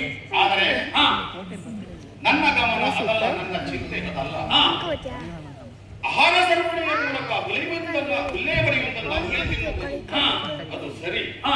ಆದರೆ ಓ, ಆ ಭಗವನ್ನನನ್ನು ಕಣ್ಣುಗಳಲ್ಲಿ ಹಿಂಸಿಸಬಾರದೆಂಬ ಕಾರಣಕ್ಕಾಗಿ ಹಾ, ಹುಲಿಯ ಗಮನವನ್ನ ಬೇರೆಡೆ ಸೆಳೆಯುವುದಕ್ಕಾಗಿ ಹಾ, ಒಂದು ಶರಪ್ರಯೋಗವನ್ನು ನಾನು ಮಾಡಿದೆ. ಹಾ, ಹುಲಿಯ ಗಮನ ಬದಲಾಯಿತು, ಹಾ, ನನ್ನ ಮೇಲೆ ಎರಗಿ ಬಂತು. ಹಾ, ಹುಲಿಯಿಂದ ತಪ್ಪಿಸಿಕೊಳ್ಳುವರೆ ಮೃಗವನ್ನ ಏರಿ ಹೊರಟವನು ನಾನು. ಹಾ, ಹಾ, ಸ್ವಲ್ಪ ಹೊತ್ತು ಹಿಂತಿರುಗಿ ನೋಡುತ್ತಾ ಇದ್ದೇನೆ, ಹಾ, ಹುಲಿಯ ಸತ್ತಿಲ್ಲ. ಹಾ, ಮತ್ತೆ ಬಂದು ನೋಡಿದರೆ ಹುಲಿ ಸತ್ತು ಬಿದ್ದಿದೆ. ಹಾ. ಬಾಹುಕ, ವಾ, ನೀನೇ ನಾನು ಹುಲಿಯನ್ನು ಹೊಡೆದೇನು? ಯಾರು ನಾನು? ಏನು ಮಾಡಿಲ್ಲ. ನಾನು ಹೊಡೆದದ್ದಲ್ಲ. ನಾನು ಹುಲಿ ಹೊಡೆದಿಲ್ಲ. ನನ್ನ ನೋಡಿ ಹುಲಿ ಹೊಡೆಯುವನು ಕಾಣ್ತದ? ಮತ್ತೆ ಹೇಗೆ ಸತ್ತಿನ? ನಾನೇನು ಪ್ರಯತ್ನ ಮಾಡಿದ್ರು ಹುಲಿ ಹೊಡೆಯನ್ನು ಬಿಟ್ರು ಹುಲಿ ಹೊಡಿಲಿಕ್ಕೆ ಆಗುತ್ತಿಲ್ಲ. ಅದು ಹೀಗಾದದ್ದೇಬೇಕು. ಏನು? ನೀವು ಬಾಣವನ್ನು ಹೊಡೆದ್ರ ಹಾ. ಹೊಡಿಬಿಡಿಯಲ್ಲಿ ಅದು ತಪ್ಪಿ ಹುಲಿಗೆ ತಾಕಿತೋ ಹೇಗೆ? ಇರಬಹುದು, ಇದ್ರೂ ಇರಬಹುದು. ಇರಬಹುದು. ನೀವೇನಿಸ್ಕೊಂಡ್ರೆ ಹುಲಿ ತಪ್ಪಿತು ಅಂತ. ಸರಿ, ಹಾ. ಬೇಟೆಯನ್ನು ಮುಂದುವರಿಸೋಣ. ನಾವು ಆಡಿದ ಸಿಕ್ಕಿರುವ ಎಷ್ಟು ಈಗ ಬೇಟೆ? 3 ದಿಕ್ಕಿನ ಬೇಟೆ. 3 ದಿಕ್ಕಿನ ಬೇಟೆ ಆಯ್ತು. ಹಾ. ಇನ್ನೊಂದು ದಿಕ್ಕಿನ ಬೇಟೆ ಆಗ್ಲಿಕ್ಕೆ ಹೋದ್ರೆ ಹಾ. ಇಷ್ಟೊತ್ತನಕ ಪ್ರಾಣಿ ಬೇಟೆಯನ್ನ ನಾವು ಮಾಡಿದ್ದು. ಹಾ. ಇನ್ನು ಮುಂದೆ ನಾವು ಹೋದ್ರೆ ನಮ್ಮನ್ನ ಪ್ರಾಣಿಗಳ ಬೇಟೆ ಆಗುತ್ತೆ. ಏನು ಮಾಡುವುದು ಅದಕ್ಕೆ? ನೋಡಿ ನಮ್ಮವರ ಪರಿಸ್ಥಿತಿ ಎಲ್ಲ ಹಾ. ಎಲ್ಲ ಮುಖ ಕೆಳಗೆ ಹಾಕಿದ್ದಾರೆ. ಹಾ. ಆಯಾಸ. ಇನ್ನು ನಾವು ಸ್ವಲ್ಪ ಹೊತ್ತಿಲ್ಲದ್ರೆ ಮಲಗಿ ಬಿಡ್ತಾರೆ. ಮಲಗುದಲ್ಲ, ಹಾ. ತಲೆ ಕೆಳಗೆ ಕಾಲ ಮೇಲಾಗ್ತದೆ. ಸರಿ, ಹೊತ್ತಿಗೆ ಸರಿಯಾಗಿ ನಮ್ಮ ಕೆಲಸ ಮುಗಿಸಬೇಕು ನಾವು. ಏನು ಮಾಡಬೇಕು ಇವಾಗ? ಈಗ ಮುಂದೆ ಅಲ್ಲ ಅವರ ತಂದ ಬುದ್ಧಿಯನ್ನು ಅವರು ಊಟ ಮಾಡಿ ಹಾ. ನಾವು ಇದ್ರಲ್ಲಿ ಎಲ್ಲಿ? ಓ, ಮರದ- ಮರದಡಿಯಲ್ಲಿ. ಅಯ್ಯೋ.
ಗರ್ಜನೆಗೆ ಹೆದರಿದಂತ ನನ್ನ ಮುರಗವು ನಾಗಾವಾಟದಲ್ಲಿ ಓಡಲಾರಂಭಿಸಿತು. ಕುದುರೆಯಿಂದ ಬಿದ್ದೆ, ಪ್ರಭಾತದಿಂದ ಎದ್ದು ನೋಡುತ್ತಾ ಇದ್ದರೆ ಕೈಕಾಲುಗಳಲ್ಲೂ ರಕ್ತಸ್ರಾವದಿಂದ ಸೋರುತ್ತಾ ಇದೆ, ರಕ್ತಸ್ರಾವವಾಗುತ್ತಾ ಇದೆ, ಗಂಟಲು ಒಣಗುತ್ತಾ ಇದೆ. ನಮ್ಮವರ ಕಾಣುತ್ತಾ ಇಲ್ಲ. ಕಾಯುವುದ ಇದನ್ನ ಹಿಡಿದಂತ ಈ ರಾಜನಿಗೆ ಈ ಪರಿಸ್ಥಿತಿಯಾಗಬೇಕಾದರೆ ಇನ್ನು ಪಾಪ ಬಾವುಕ ಇಲ್ಲಿ ಹೋದನು. ಬಾವುಕ ಇದ್ದಾನೆ, ಜೀವಂತವಾಗಿದ್ದಾನೆ. ಬಾವುಕ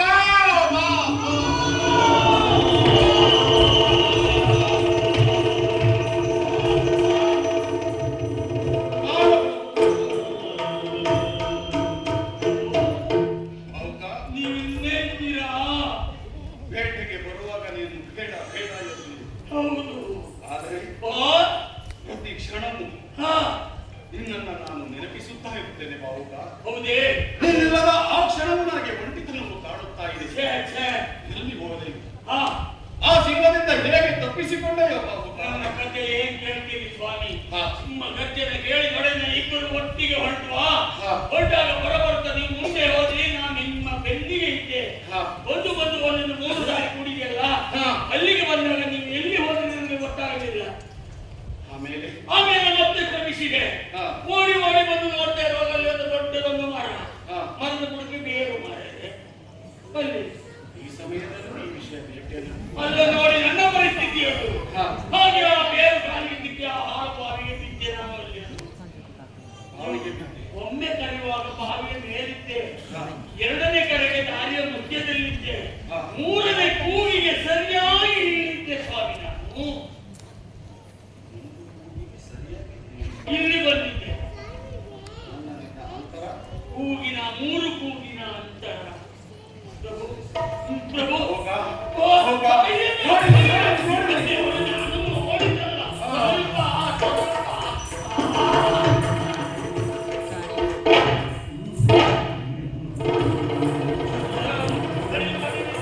ಗಿಡಮೂಲಿಕೆ ಸೊಪ್ಪು, ರಕ್ತ ಸೊಪ್ಪು.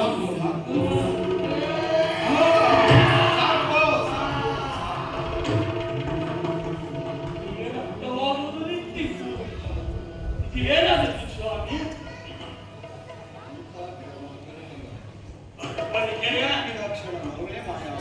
ಹೌದು, ಯಾವುದೇ ಒಂದು ನೀರು ನೀರು ನೀರು ಅಲ್ಲ, ನಿಮ್ಮ ಕಥೆ ಎಂತಾದದ್ದು ಇದು? ಇದು ಕಾಲಿಗೆ ರಕ್ತ. ಕಾಲಿಗೆ ಕಲ್ಲು ಹೊಡೆದಿತ್ತೋ ಬಾವುಕ? ಎಂತ ತಮಾಷೆ ಮಾತಾಡ್ತೀರಿ ಸ್ವಾಮಿ? ಯಾಕೆ ಬಾವುಕ? ಕಾಲಿಗೆ ಕಲ್ಲು ಹೊಡೆದ ಅಥವಾ ಕೊಲ್ಲಿಗೆ ಹೋಗಿ ನಿಮ್ ಕಾಲ ಹೊಡೆದ? ಯಾವುದು ಹೊಡೆದಿದ್ದು ಮಾತ್ರ ಹಾಗೆ ಆಯ್ತಾ? ಈಗ ಎಷ್ಟಾಯ್ತು? ನೀರು ನೀರು ನಿಜವ ನೀರು ಗಂಟಲು ಒಣಗುತ್ತಾ ಇದೆ ಬಾವುಕ. ಈಗ ನೀರು ಎಲ್ಲಿ ಉಂಟು ಸ್ವಾಮಿ? ಹುಡುಕು ಹುಡುಕು. ಎಲ್ಲ ಹುಡುಕಿದ್ರೆ ನೀರು.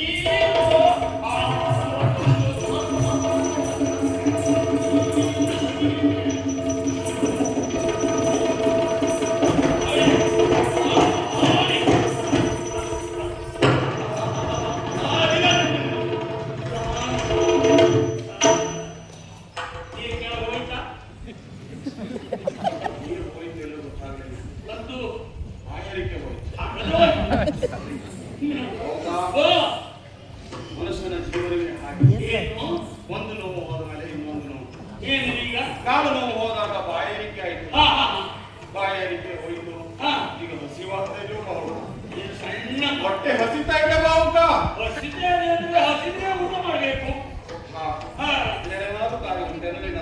ಅಲ್ಲ, ದಾರಿಯಲ್ಲಿ ಹಸಿದೆ, ಕಾಡಿನಲ್ಲಿ ಏನುಂಟು ಸ್ವಾಮಿ? ಏನಾದರೂ ಸರಿ ನನಗೆ ಹಸಿವು ಹೆಚ್ಚಾಗುತ್ತಾ ಇದೆ ಬಾವುಕ. ಏನಾದ್ರು ದೇಹದಲ್ಲಿರುವ ಚೈತನ್ಯಗಳು ಕಳೆದು ಹೋಗುತ್ತಾ ಇದೆ. ಓ, ಏನಾದರೂ ಒಂದು ವ್ಯವಸ್ಥೆ ಮಾಡಬಹುದು. ಏನಾದ್ರೂ ವ್ಯವಸ್ಥೆ ಅಂದ್ರೆ ಒಂದು ದಾರಿ ಉಂಟು. ಏನು? ನಾನು ಕುದುರೆಗೆ ಬೇಯಿಸಿದಂತ ಹುರುಳಿ ಮತ್ತು ಹುಲ್ಲು, ಅದು ನಮ್ಮಲ್ಲಿ ಅಕ್ಕಚ್ಚಂದು. ಓ, ತಿಂಗಳು ಉಳಿದವನಿಗೆ ಕಂಗಳಾದರೇನು? ಓ, ತೆಗೆದುಕೊಂಡು ಬಾರ. ಅದು ತಿನ್ಲಿಕ್ಕೆ ನೀವು ಪ್ರಾಣಿಯ? ಏನು ನೀನು ತೆಗೆದುಕೊಂಡು ಬಾ ಏನು? ಸ್ವಾಮಿ, ಹಾ. ಇದು ಮೃಗ ತಿನ್ನುವುದು. ಹಾ. ಮನುಷ್ಯರು ತಿನ್ನುವುದೇ ಆಗ್ಬೇಕು ಅಂತಾದ್ರೆ ಹಾ. ನನ್ನಲ್ಲಿ 4 ದಿನ ಹಿಂದಿನದ್ದು ಬಳಸಿದನ್ನು ಉಂಟು ತಂದು. ಸರಿ, ಅದನ್ನೇ ತೆಗೆದುಕೊಂಡು ಅದೇ ಆಗಿದ್ದ. ಬೇಗ ತೆಗೆದುಕೊಂಡು ಬಾ, ಬೇಗ ಬಾ. ಊಟ ಮಾಡಬೇಕಿದ್ರೆ ಒಂದು ಶಿಷ್ಟಾಚಾರ ಉಂಟು ಸ್ವಾಮಿ. ನಿನ್ನ ಕೈಯಲ್ಲಿ ಸಿಕ್ಕಿ ಸಾಯುವುದಕ್ಕಿಂತ ವಾಯು ಶಬ್ದ ಒಂದು ಬೇಡ ಸ್ವಾಮಿ. ಮತ್ತೆ ಏನು ಮಾಡಬೇಕು ನಾನು? ನೋಡಿ, ಕ್ಷತ್ರಿಯನಾದವನು ಊಟ ಮಾಡುವ ಮುನ್ನ ಸ್ನಾನ ಮಾಡಲೇಬೇಕು. ಇಲ್ಲವಾದರೆ ಕೈಕಾಲು ಮುಖವನ್ನು ತೊಳೆಯಲೇಬೇಕು. ಈಗೊಂದು ಶಿಷ್ಟಾಚಾರ ಉಂಟು. ಅದೇ ನಡೆಯಲಿಕ್ಕಾಗುವುದಿಲ್ಲ. ನಾನು- ಸ್ವಲ್ಪ ಆಹಾರವನ್ನು ಕೊಡು. ಸಾಕಾರ ನಮಗೆ. ಬನ್ನಿ ತಂದ ಪಾತ್ರೆಯಲ್ಲಿ ತಟ್ಟುರವನಿರಲಿ ಹಾಕುವ ಪೂರ್ಣ ದೃಷ್ಟಿಯನ್ನು ಕಳವಳಿಸಿ ಬಲಿತ ಭಾಗಗಳಾವುದು ತರಲಿ ಬರೆಯುತ್ತಿರುವವರ ಭಾಗಗಳಿಗೆ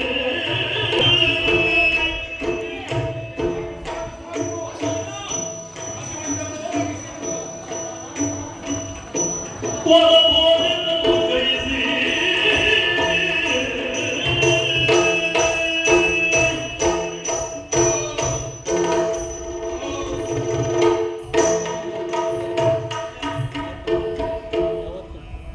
ಹರುಷಗಳು ರುಚಿಗಾಗಿ ರುಚಿ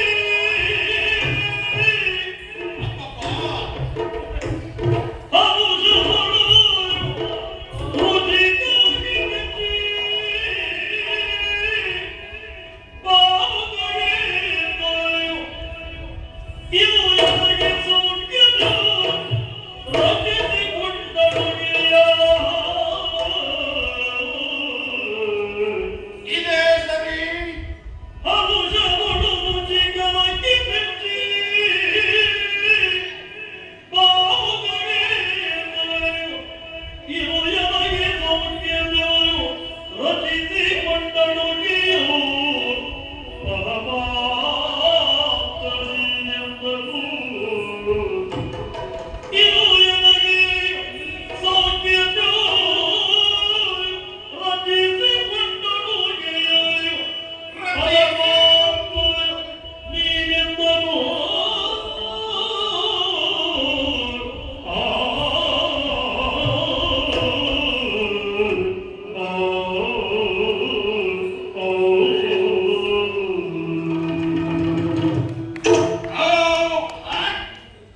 ಉದ್ಧಾರ ನೋಡು.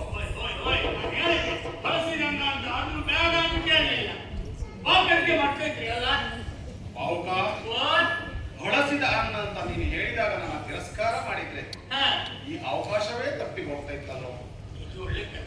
ಎಂತ ಊಟ, ಬಹಳ ರುಚಿಕರವಾದ ಊಟ. ತಮಾಷೆ ಮಾಡ್ತಾರೆ ಹಾಗೆ. ಈ ಕಾಡಿನ ಮಧ್ಯದಲ್ಲಿ ಈ ರೀತಿಯಾದ ಒಂದು ರುಚಿಕರವಾದಂತಹ ಅಡಿಗೆ. ರುಚಿ ಆಶ್ಚರ್ಯ ನನಗೆ ಅದಲ್ಲ ಬಾವುಕ. ಊಟ ಮಾಡಿದಾಗ ತೃಪ್ತಿಯಾಗುವುದು ಸ್ವಾಭಾವಿಕ. ಹೊಟ್ಟೆಗೆ ತೃಪ್ತಿಯಾಗಿದ್ದಲ್ಲವು, ಉದರಿಗೆ ತೃಪ್ತಿಯಾಗಿತ್ತು ಅಲ್ಲವು, ಮತ್ತೆ ಆತ್ಮತೃಪ್ತಿಯಾಯಿತು. ಅದು ಬೇಕು, ಅದು ಬೇಕು. ಹಾ, ಆತ್ಮಕ್ಕೆ ತೃಪ್ತಿ ಬೇಕು. ಯಾಕೆ ಗೊತ್ತಾ? ಮನುಷ್ಯನೊಬ್ಬ ಹುಟ್ಟಿದಾಗ ತನ್ನ ತಾಯಿಯ ಎದೆಯ ಫಲಾಮೃತವನ್ನ ಮಾಡ್ತಾನೆ. ಬೆಳೆಯುತ್ತಾ ಆ ತಾಯಿಯ ಕೈರುಚಿಯ ಅಡಿಗೆಯನ್ನ ಊಟ ಮಾಡುತ್ತಾನೆ.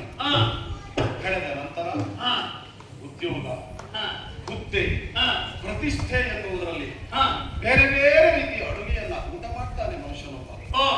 ಆದರೆ ಎಂತೋ ಭ್ರಷ್ಟಾನ್ನ ಭೋಜನವನ್ನ ಬಲಿಸಿದರು. ಒಬ್ಬ ಮನುಷ್ಯನ ಆತ್ಮ ಬಯಸುವುದು ಯಾವುದು ಗೊತ್ತಾ? ಯಾವುದು? ತನ್ನ ತಾಯಿಯ ಕೈ ಅಡುಗೆಯನ್ನು ಬಯಸುತ್ತಾನೆ. ಹೌದು, ಹೌದು. ಅವನ ಆತ್ಮ ಆ ಅಡುಗೆಯನ್ನ ಹರಿಸುತ್ತಾ ಇರುತ್ತದೆ. ನನಗಿವತ್ತು ನನ್ನ ತಾಯಿಯ ಆರೈಕೆ, ನನ್ನ ತಾಯಿಯ ಅಡುಗೆ, ನನ್ನ ತಾಯಿಯ ಕೈ ರುಚಿಯುಳ್ಳ ಸುಲಭವಾಯಿತು. ಯಾಕೆ ಸ್ವಾಮಿ ಇಷ್ಟು ದೊಡ್ಡ ಮಾತು? ಸಂತೋಷವಾಯಿತು. ಈ ಸಂತೋಷವಾದ ಕಾರಣ ನಿನ್ನನ್ನು ನಾನು ಈ ಅಡುಗೆ ಮದುವೆ ಕಾಯುವ ಕೆಲಸದಿಂದ ತೆಗೆದುಹಾಕಿದ್ದೇನೆ. ಸಂತೋಷವಾದ ಕಾರಣ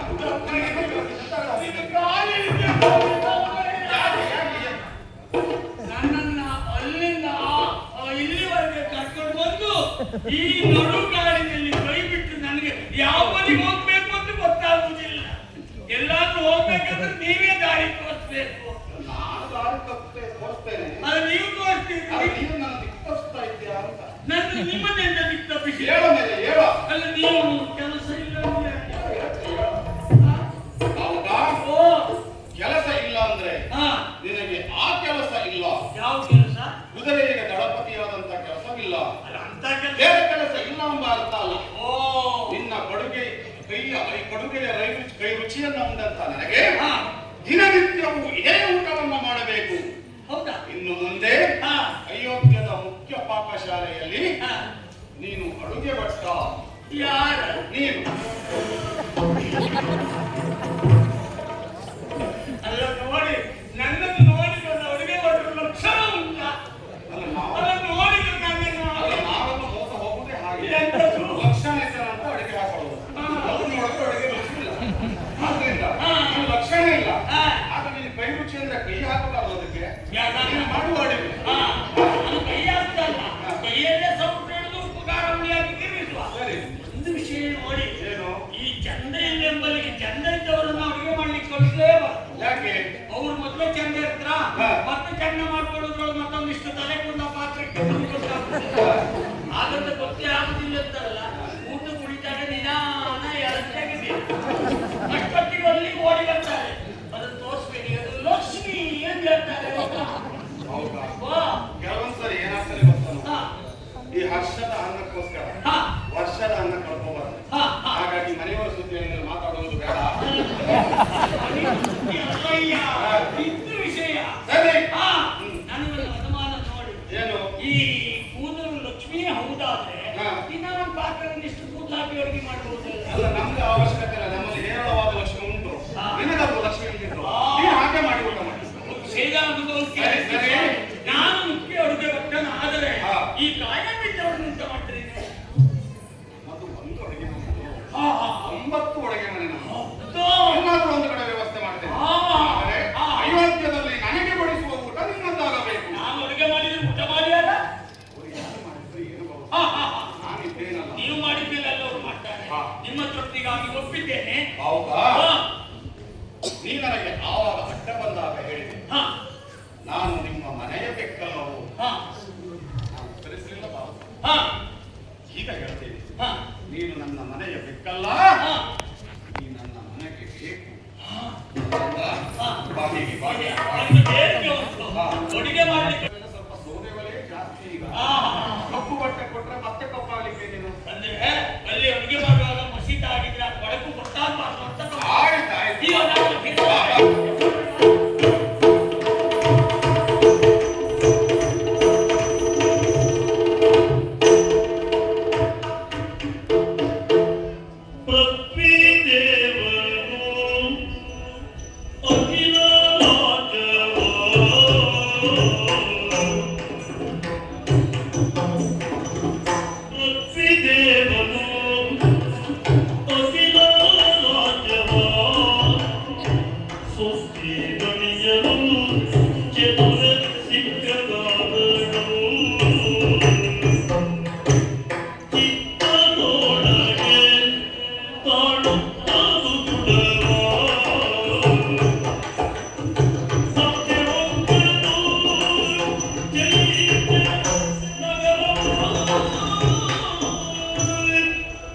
ಏನ್ ಮಾಡೋಣ ಸ್ವಾಮಿ, ನಮ್ಮ ಪರಿಸ್ಥಿತಿ ಹೀಗಾಗಬಾರ್ದು.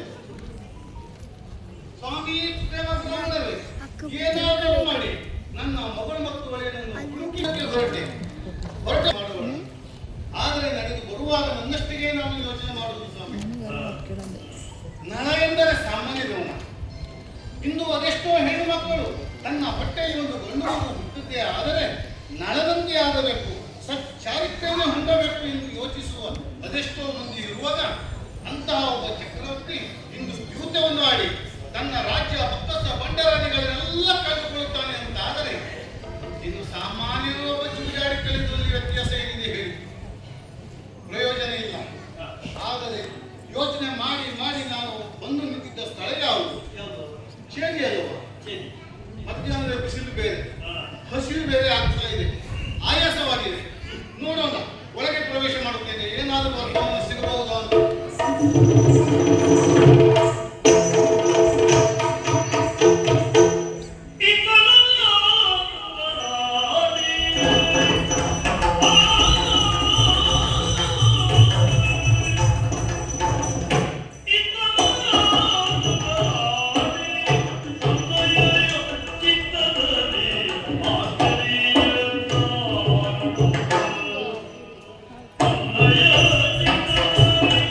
Oh,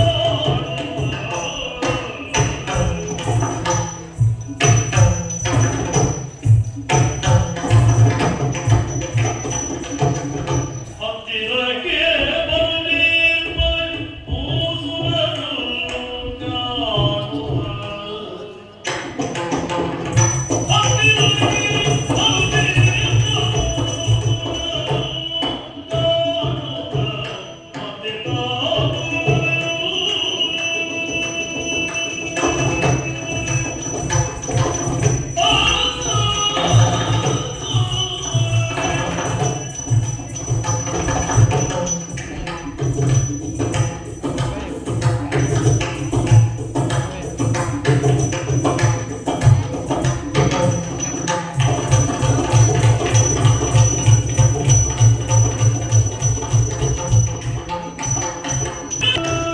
ಹೌದು, ನಾಡಿದು ಚೈತ್ಯ ದೇಶ.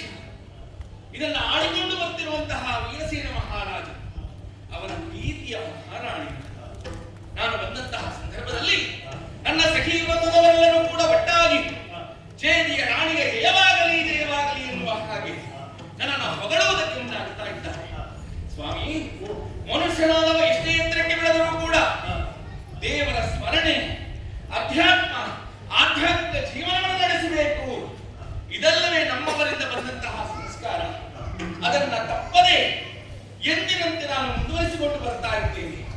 ಅನುದಿನವೂ ಮಧ್ಯಾಹ್ನದ ಹೊತ್ತಿಗೆ ಯಾರಾದರೂ ಅತಿಥಿಗಳು ಆಗಮಿಸಿದಾಗ ಅವರಿಗೆ ಭೋಜನವನ್ನು ಬಡಿಸಿ ನಂತರ ನಾನು ನನ್ನ ಸಖಿ ವೃಂದದವರು ಊಟಕ್ಕೆ ಹೋಗುವಂತದ್ದು ಕ್ರಮ.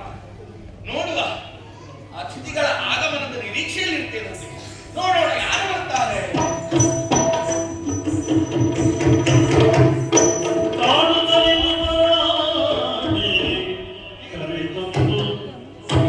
ಉಪಚರಿಸಿ ಪರಗಿರಲಿ ಕುಶಲವಕ್ಕೆ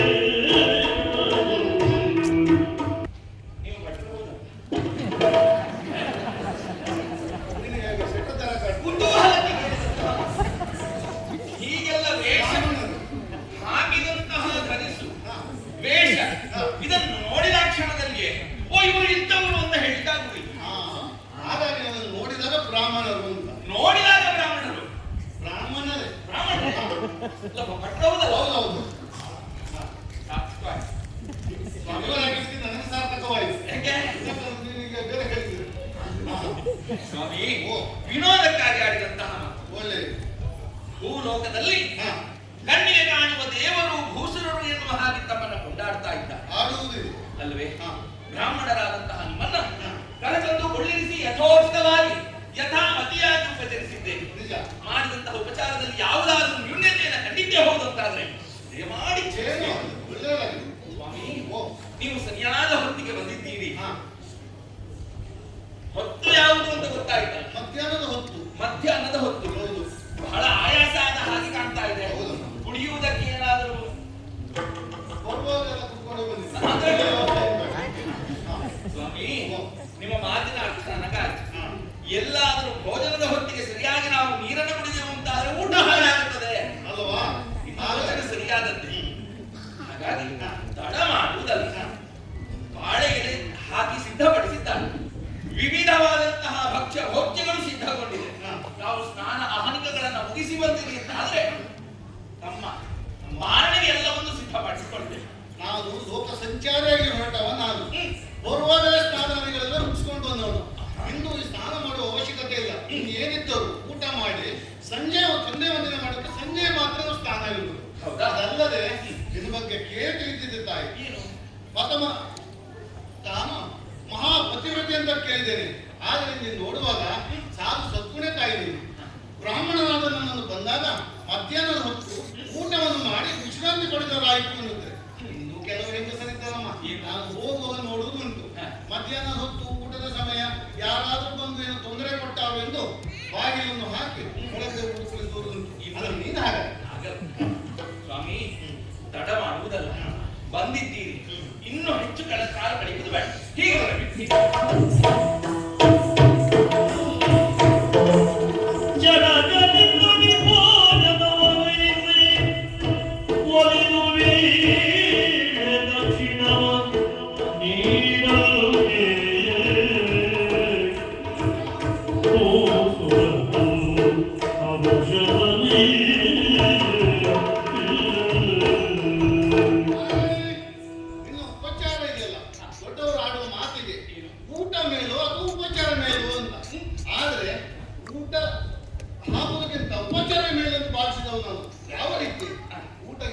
ಬಡಿಸಿದ್ದರೆ ಏನು ಫಲ?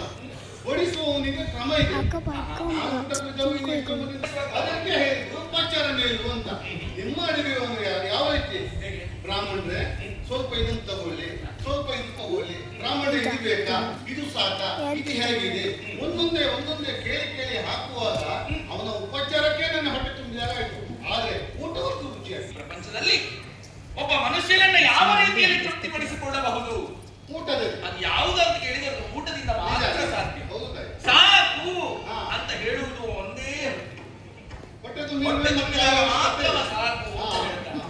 ಸ್ವಾಮಿ, ಉಂಡವ ಅರಸಬೇಕಾಗ್ತಿಲ್ಲ ಅಂದ್ರೆ ನೊಂದವ ಶಪಿಸಬೇಕಾಗ್ತಿಲ್ಲ. ಹಿರಿಯವರು ಆಡುವ ಮಾತು ಅಲ್ವೇ? ಸ್ವಾಮಿ, ನಿಮ್ಮ ಊಟ ಆಯ್ತು. ಊಟ ಆಯ್ತು. ಸಂಪೂರ್ಣ ಮಾಡಿ. ಅದಕ್ಕಿಂತ ಮೊದಲು ಇನ್ನು ಉಳಿದವರಿದ್ದಾರಲ್ಲ, ಓ, ನಮ್ಮ ಸಖಿ ವೃಂದದವರು ಅವರು ಬಂದಿರ್ತಾರೆ. ನಿಮ್ಮ ಭಾರತ ಅವರನ್ನು ಬಲಾಢ್ಯ ಅವರು ಕರೀತಾರೆ ಅವರನ್ನು. ಯಾರು ನೀವು? ನಮ್ಮ ಸಖಿ ವೃಂದದವರೆಲ್ಲ ಭೋಜನಕ್ಕೆ ತರಬೇಕು. ಉಣ್ಣಲೋ ಮೇಲೆ ಇರುವಣ, ಉಣ್ಣಲೋ ಮೇಲೆ ಇರುವಳ, ನನ್ನ ಕಡೆಯರು ಇಳಿದು ಬಂದಳು, ನನ್ನ ಕಡೆಯರು ಇಳಿದು ಬಂದಳು.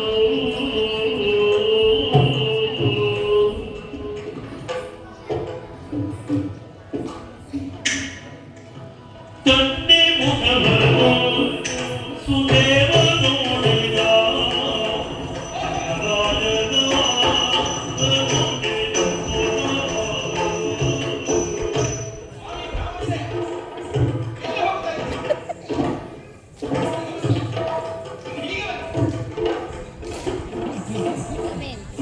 ಇದೇ ಕಾರಣಕ್ಕಾಗಿ ಕೇಳಿದ್ ನೀವು ಬ್ರಾಹ್ಮಣರು ಹೌದಾ?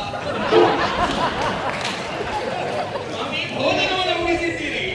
ಹಾಗೆ ಸಖಿ ವೃಂದದವರೆಲ್ಲರೂ ಹೋಗ್ತಾ ಇರುವುದನ್ನ ಕಾಣುತ್ತಾ ಹಾಗೆ ಕೊನೆಯಲ್ಲಿ ಒಬ್ಬಳು ಹೋದಲ್ಲ ಅವನನ್ನೇ ದೃಷ್ಟಿಸಿ ಹೋಗ್ತಾ ಇದ್ದದನ್ನು ನೋಡ್ತಾ ಈಗ ಹೋಗಿದ್ದೆ ಎಷ್ಟು ಜನ ಮಂದಿ? 1000 ಮಂದಿ ಹೋಗ್ತಾರೆ. ಈಗ ನಾನು ಅವನ್ನೆಲ್ಲ ನೋಡಿದ್ದೀನಿ. ನೋಡ್ಲಿಲ್ಲ. ಕೊನೆಗೆ ಹೋದವಳು ನೋಡಿದ್ದಲ್ವಾ? ಹೌದಾ? ಅಲ್ಲಿ ಒಂದು ವಿಷಯ ಇದ್ದಾಗ ನೋಡಿದ್ದು. ನೀನು ಅದನ್ನು ನೋಡಿದ್ರೆ ನಾವು ಬ್ರಾಹ್ಮಣರೇ ಅಲ್ಲ. ಬೇಸರಿಸಿಕೊಳ್ಳುವ. ಅಲ್ಲಿ ಹೇಗೆ ಮಾತನಾಡ್ತಾರೆ? ಯಾಕೆಂದ್ರೆ ಬ್ರಾಹ್ಮಣರು ಮಾಡುವಂತ ಕೆಲಸ ಇದಲ್ಲ ಅಂತ ಹೇಳಿ. ತಪ್ಪೇನಿದೆ? ಆಮೇಲೆ ನೀವು ಹಾಗೆ ಹೆಣ್ಣು ಮಕ್ಕಳು ಹೋಗುವಂತ ಸ್ಥಳಕ್ಕೆ ನಿಮ್ಮನ್ನು ಹೋಗ್ತೀನಿ ಅಂತಲ್ಲ. ನಾನು ನಿನಗೆ ಹೇಳಿದ್ದೀನಲ್ಲ, ಹೋದಂತ 106 ಮಂದಿ ಹೆಣ್ಣು ಮಕ್ಕಳನ್ನು ನೋಡಿಲ್ಲ, ಕೊನೆಗೆ ಹೋದವಳು ನೋಡಿದೆ. ಯಾಕೆ?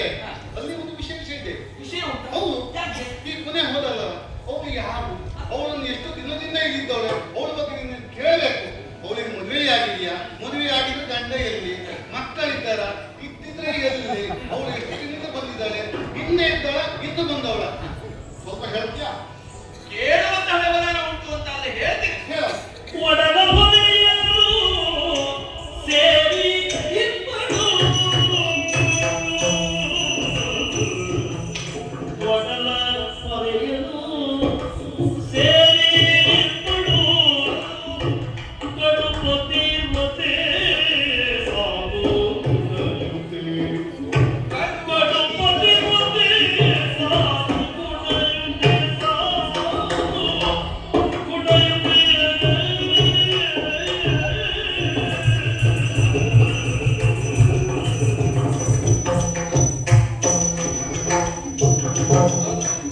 ಜಡಲು ಭಾಷೆಯ ನೋಡಿ ಮರುಳು ಒಳ್ಳೆಯ, ಹಾಗೇನು?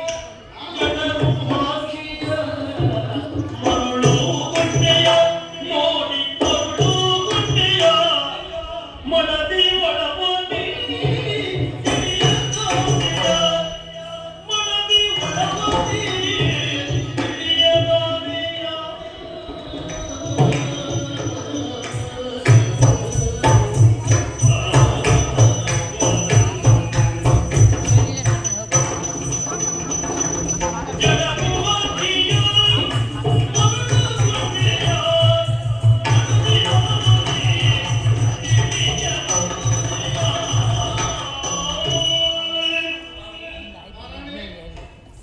ನನ್ನ ಬಗ್ಗೆ ನೀವು ಕೇಳಲಿಲ್ಲ.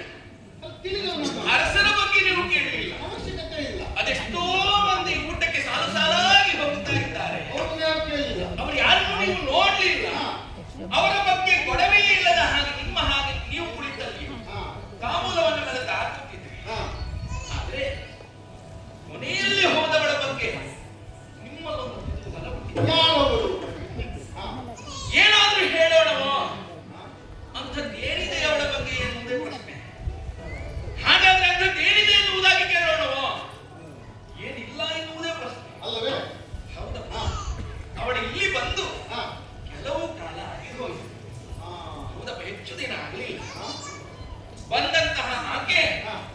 ದೀನಳಾಗಿ ನನ್ನಲ್ಲಿ ಬೇಡಿಕೊಂಡದ್ದು ಏನಂತ? ನನಗೊಂದು ಆಶ್ರಯ ಬೇಕು ಎನ್ನುವ ಹಾಗೆ. ಆಶ್ರಯಕ್ಕಾಗಿ ಬಂದವಳೆ. ಬಂದಂತಹ ಆಕೆಯ ಮುಖಚರಿಯನ್ನು ಕಂಡಾಕ್ಷಣದಲ್ಲಿಯೇ ಎರಡು ಮಾತನಾಡದ ಎರಡು ಎಣಿಸದೆ ಅವಳನ್ನು ನನ್ನ ಅಂತಃಪುರದಲ್ಲಿ ಇರಿಸಿಕೊಂಡೆ. ಅವಳು ಯಾರು ಎಲ್ಲಿಂದ ಬಂದವರು ಅಂತ ಕೇಳಲೇ ಇಲ್ಲ. ಪ್ರಶ್ನೆಯೇ ಹುಟ್ಟಿಲ್ಲ, ನನಗದು ಬೇಕಾಗಿಯೂ ಇರಲಿಲ್ಲ. ಯಾಕಂದ್ರೆ ಆಶ್ರಯವನ್ನು ಬೇಡಿ ಬಂದವಳಲ್ವಾ, ಎಲ್ಲಿಯೋ ಹೀಗೆ ತಿರುಗಾಡಿಕೊಂಡಿದ್ದವಳು ಎನ್ನುವ ಹಾಗೆ ನಾನು ಭಾವಿಸಿಕೊಂಡೆ. ಉಣ್ಣುವುದಕ್ಕೆ ಕಷ್ಟ ಇದೆ ಎನ್ನುವುದಾಗಿ ಭಾವಿಸಿಕೊಂಡೆ. ಹಾಗೆಂದು ಅವಳನ್ನು ಕಾಣುವಾಗ ಅವಳು ಕಡು ಪತಿವ್ರತೆ ಎನ್ನುವುದಾಗಿ ಅವಳು ನಾನು ನಿರ್ಣಯಿಸಿಕೊಂಡಿದ್ದೆ. ಅನುಕಾಲವೂ ಅನುದಿನವೂ ಕೂಡ ತನ್ನ ಪತಿಯ ಕುರಿತಾಗಿ ಯೋಚನೆಯನ್ನೇ ಮಾಡ್ತಾ ಇರ್ತಾಳೆ ಹೊರತು ಬೇರೆ ಯಾವುದರ ಗುಡೆಯೂ ಇಲ್ಲದೆ ಈ ಅಂತಃಪುರದಲ್ಲಿ ಇರ್ತಾಳೆ. ನಾನು ಹೇಳಿದಂತಹ ಕೆಲಸವನ್ನು ಚ್ಯುತಿ ಇಲ್ಲದೆ ಮಾಡಿ ಪೂರೈಸ್ತಾಳೆ ಅವಳು. ಹೌದಪ್ಪ. ಇನ್ನೂ ಅವಳ ಬಗ್ಗೆ ಹೆಚ್ಚಿನ ಹೇಳಬೇಕು ಅಂತಾದ್ರೆ ಆಕೆಯೊಬ್ಬಳು ಪರದೇಶಿ. ಅವಳು ಹೌದಪ್ಪ. ಪರದೇಶಿ. ಅವಳು ಪರದೇಶಿ. ಏನು ಮಾತಾಡ್ತೀಯಮ್ಮ? ಪರದೇಶಿ ಅಲ್ಲ ಅವಳು. ಮತ್ತೆ ಪರದೇಶಿ ಅಲ್ಲಿವಳು. ಅಲ್ಲ ಏನು? ಪರದೇಶಿ ಅಲ್ಲಿವಳು. ನಿನಗೆ ಅಕ್ಕನ ಮಗಳು, ನಿನಗೆ ಅಕ್ಕನ ಮಗಳು, ಪರಮ ಮಂಗಲೆಯಾದ ದಮಯಂತಿ ನೋಡೆನಲು. ಪರದೇಶಿಯಲ್ಲಿವಳು, ನಿನಗೆ ಅಕ್ಕನ ಮಗಳು, ಪರಮ ಮಂಗಲೆಯಾದ ದಮಯಂತಿ ನೋಡೆನಲು. ಆ ಆ ಆ ಮಹಾರಾಣಿ, ಪರದೇಶಿ ಏನಿರ್ತದೆ ಸ್ವಾಮಿ? ಎಂತ ವಿಪರ್ಯಾಸ ನೋಡಮ್ಮ. ತನ್ನ ಸ್ವಂತದವರನ್ನೇ ಪರಿಚಯ ಮಾಡಲಾರದಂತ ಪರಿಸ್ಥಿತಿಯಲ್ಲಿ ನೀನಿದ್ದೀಯ. ನಿನ್ನವರೇ ನಾನು ಇಂದು ನಿನಗೆ ಪರಿಚಯ ಮಾಡುವಂತ ಪರಿಸ್ಥಿತಿ ಬಂದಿದೆ ಅಂತ ಆದ್ರೆ ಏನು ಹೇಳ್ಬೇಕು ತಾಯಿ? ಅವಳು ನೀನು ಪರದೇಶಿ ಎಂದು ಭಾವಿಸ್ತೀಯ. ಹೌದಪ್ಪ. ಪರದೇಶಿ ಅಲ್ಲ ಅವಳು. ಮತ್ತೆ ಅವಳು ನಿನ್ನ ಅಕ್ಕನ ಮಗಳಾದಂತ ದಮಯಂತಿ, ಭೀಮಕ್ಕನ ಮಗಳು, ನಳಚಕ್ರವರ್ತಿಯ ಮಡದಿ ದಮಯಂತಿ ಅವಳು. ಸ್ವಾಮಿ ಬ್ರಾಹ್ಮಣರೇ, ಹಾ? ಕೇಳುವವರೊಬ್ಬರಿದ್ರೆ ಹಾ. ಯಾರನ್ನು ಎಲ್ಲಿಗೆ ಬೇಕಾದ್ರೂ ಕೊಂಡೋಗಬಹುದು ಎನ್ನುವುದು ಲೋಕೋಕ್ತಿ. ಅದೇ ನಾ ಹೇಳಿದ ಮಾತು ಹಾಗಾಯ್ತು. ಮತ್ತಲ್ಲದೆ ಹೋದರೆ ಏನು ಸ್ವಾಮಿ? ಯಾಕೆ? ಎಲ್ಲಿಯ ದಮಯಂತಿ, ಎಲ್ಲಿಯ ಈ ಪರದೇಶಿ, ಎತ್ತಲಿಂದ ಎತ್ತನ ಸಂಬಂಧ ಮಾಡ್ತಾ ಇದ್ದೀರಿ ಸ್ವಾಮಿ. ಕೆಲವೊಮ್ಮೆ ಪರಿಸ್ಥಿತಿಯು ಯಾವ ರೀತಿ ಬರ್ತದೆ ಅಂತ ಯಾರು ಹೇಳಲಿಕ್ಕೆ ಆಗುದಿಲ್ಲ. ಹೌದಪ್ಪ. ಹಾ. ಈಗ ನನಗೆ ಮನಸ್ಸಿಗೆ ಸಂತೋಷ ಆಗುತ್ತದೆ ಅಂತಾದ್ರೆ, ಸಂತೋಷವಾಗುವಂತಹ ನುಡಿಗಳನ್ನು ನೀವು ಆಡ್ತೀರಿ ಅಂತಾದ್ರೆ, ಎಲ್ಲಿಯಾದ್ರೂ ನಿಮಗೆ ಹೆಚ್ಚಿಗೆ ದಕ್ಷಿಣೆ ಸಿಗಬಹುದು ಎನ್ನುವಂತಹ ಆಸೆ ಉಂಟು ನಿಮಗೆ. ಹೇಗೆ ಈಗ ನೀನು ಕೂಡ ದಕ್ಷಿಣೆಗಾಗಿ ನಾನು ಸುಳ್ಳು ಹೇಳಿದೆ ಅಂತ ಹೇಳುವುದಾ? ಅಲ್ಲ, ಮತ್ತೆ ಏನೋ ನಾವು ಕೆಲವೊಂದು ಸುಳ್ಳು ಕೊಡ್ತೇವೆ. ಈಗ ಸಾಕ್ಷಿ ಉಂಟು. ಸಾಕ್ಷಿ ಉಂಟು. ನಮ್ಮ ಆಜ್ಞೆ ಅವಳು. ಯಾರಲ್ಲಿ ಆ ಕೊನೆಯಲ್ಲಿ ಹೋದಳಲ್ಲ ಅವಳನ್ನ ಬರ್ಲಿಕ್ಕೆ ಹೇಳಿ.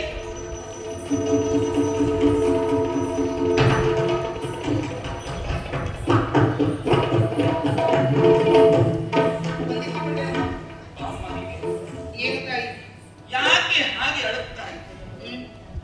ನಾನೇನು ಹೊರಗಿನವಳೇ ಹೇಳಿ ಅಲ್ವಮ್ಮ? ನಿನಗೆ ಆಶ್ರಯ ಕೊಟ್ಟವಳಂತೆ. ಈಗ ನೀನು ಮಾಡಬೇಕಾದ ಕೆಲಸ, ನನ್ನ ಕಣ್ಣಲ್ಲಿ ಕಣ್ಣಿಟ್ಟು ನಿನ್ನ ಮಾತಿನಲ್ಲಿ ಒಂದು ಸ್ಥಿರತೆಯನ್ನು ಇಟ್ಟುಕೊಂಡು ನೀನು ಮಾತನಾಡಬೇಕು. ಸ್ಥಿರವಾಗಿ ಹೇಳು. ಸ್ಥಿರವಾಗಿ ಅರುಹು ನೀ ಯಾರೆಂಬುದು ಎನ್ನೊಡನೆ. ಸ್ಥಿರವಾಗಿ ಸ್ಥಿರವಾಗಿ ಅರುಹು ನೀ ಯಾರೆಂಬು ಎನ್ನೊಡನೆ. ಹೌದು. ಮನೆ ಮಾಡಿದರೆ ನಿನ್ನ ತಂದೆ ತಾಯಿಗಳಾಗೆ, ಮರೆ ಮಾಡಿದರೆ ನಿನ್ನ ತಂದೆ ತಾಯಿಗಳಾಗೆ ಮೆರೆವ ದಮಯಂತಿಯಲ್ಲವೇ ಮೆರೆವ ದಮಯಂತಿಯಲ್ಲವೇ ನೀನು ಬೇಡನು. ಸ್ಥಿರವಾಗಿ ಅನುವು ನೀಯಾರಿದ್ದು ಎನ್ನೊಡನೆ ತಾಯಿ, ಒಂದು ಕೆಲವು ಕಾಲ ಗತಿಸಿ ಹೋಗಿತ್ತು ಈ ಆಲಯಕ್ಕೆ. ಅಲ್ಲಿಂದ ಇಲ್ಲಿಯವರೆಗೂ ನಿನ್ನ ಹಿನ್ನೆಲೆಯಾಗಿ ನೀನು ಎಲ್ಲಿಯವಳು ಎನ್ನುವ ಹಾಗೆ ನಿನ್ನನ್ನು ನಾನು ಪ್ರಶ್ನಿಸಿದವಳಲ್ಲ. ಆದರೆ ಇಂದು ನಿನ್ನನ್ನು ನಿಲ್ಲಿಸಿಕೊಂಡು ನಾನು ಪ್ರಶ್ನಿಸ್ತಾ ಇದ್ದೇನೆ. ಯಾಕೋ ನಿನ್ನ ಬಗೆಗಾಗಿ ನಾನು ತಿಳಿದುಕೊಳ್ಳಬೇಕು, ಅರಿತುಕೊಳ್ಳಬೇಕು ಎನ್ನುವಂತಹ ಕುತೂಹಲ ಹೆಚ್ಚಾಗುತ್ತೆ. ನನ್ನ ಬಗ್ಗೆ ಏನಿದೆಯಮ್ಮ, ನಾನೊಬ್ಬಳು ಪರದೇಶಿಗಳು. ನೀನು ಹೇಳ್ಬೋದು, ಆದರೆ ನನ್ನ ಒಳಗಿನ ಮನಸ್ಸು ನಿನ್ನ ಹಿನ್ನೆಲೆ ಇನ್ನೂ ಏನೋ ಇದೆ, ಅದು ಎಷ್ಟೋ ದೊಡ್ಡದಾಗಿದೆ, ಹಿರಿದಾಗಿದೆ ಎನ್ನುವ ಹಾಗೆ ಮನಸ್ಸು ಹಬ್ಬಿ ಹೇಳುತ್ತಾರೆ. ಏನೂ ಇಲ್ಲ ತಾಯಿ, ನಾನೊಬ್ಬಳು ಬಡವಳು. ಸ್ಥಿರವಾಗಿ ನೀನು ನುಡಿಯಬೇಕು. ಏನ ಯಾರು ನೀನು? ನಾನು ನಿಮ್ಮ ಮನೆಯ ಕೆಲಸದವಳು. ಮರೆಮಾಚದೆ ಎಲ್ಲವನ್ನೂ ನೀನು ಹೇಳಬೇಕಾ? ಹೇಳು. ನಳನ ಮಡದಿಯಾದಂತಹ ದಮಯಂತಿ ಅಲ್ಲವೇ ನೀನು? ಏನಮ್ಮ, ಅಷ್ಟ ಸೌಭಾಗ್ಯದಿಂದ ಮೆರೆದಾಡುತ್ತಿರುವಂತಹ ದಮಯಂತಿ ದೇವಿಯಲ್ಲಿ ಒಂದು ಹೊತ್ತಿನ ಅನ್ನಕ್ಕಾಗಿ ನಿಮ್ಮ ಮನೆಯಲ್ಲಿ ಕೆಲಸದ ಆಳಾಗಿರುವ ನಾನೆಲ್ಲಿ ಅಮ್ಮ? ಮಾತಿನಲ್ಲಿ ಬದುಚೋದು ಬ್ರಾಹ್ಮಣರು ಆಗಲೇ ಹೇಳಿ. ಹಾಗಾದ್ರೆ ಇವಳ ಬಾಯಿ ಬಿಡಿಸ್ಲಿಕ್ಕೆ ನನಗೆ ಬರುವುದಿಲ್ವಾ? ತಾಯಿ, ನೀನು ನಿಂತಹ ಭೂಮಿ ತಾಯಿಯ ಆಣೆಯಾಗಿ ಹೇಳು. ಇಲ್ಲ, ನನ್ನ ಮೇಲೆ ಆಣೆ ಇಟ್ಟು ಹೇಳು. ನನ್ನ ಮನೆಯ ಅನ್ನವನ್ನ ನೀನು ಉಂಡಿದ್ದಿ. ನೀನು ದಮಯಂತಿ ಅಲ್ಲವೇ? ನಿನ್ನನ್ನ ಹೆತ್ತು ಹೊತ್ತಂತಹ ತಂದೆ ತಾಯಿಯರ ಆಣೆಯಾಗಿ ಹೇಳು, ನೀನು ದಮಯಂತಿ ಅಲ್ವೇ?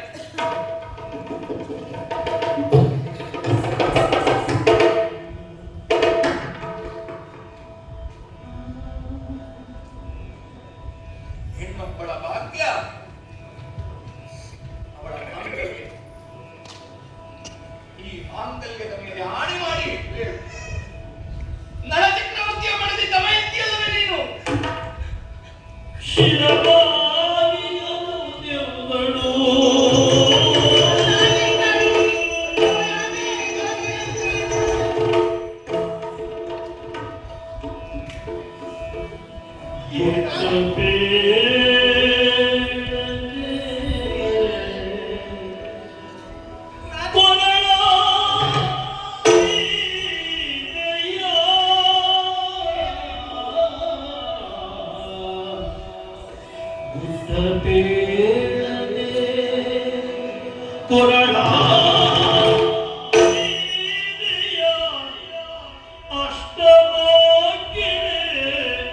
ಸೇವೆಯಲ್ಲಿ ಬಹು ಕಷ್ಟಪಡಿಸಿದೆನೆಂದು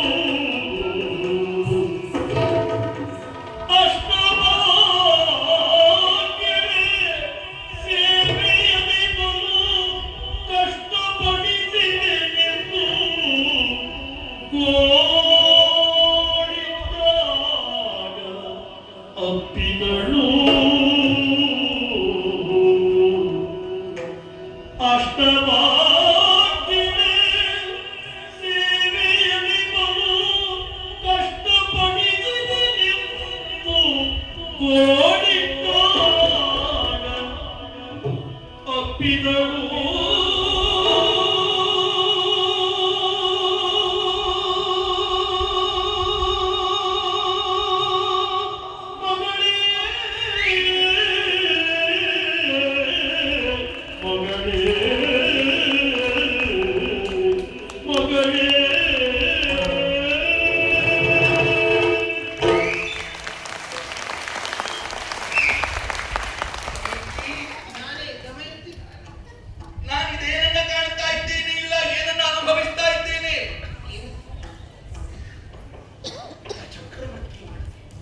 ಹಾಸಿ ದೊಸನವನ್ನ ಉಂಟು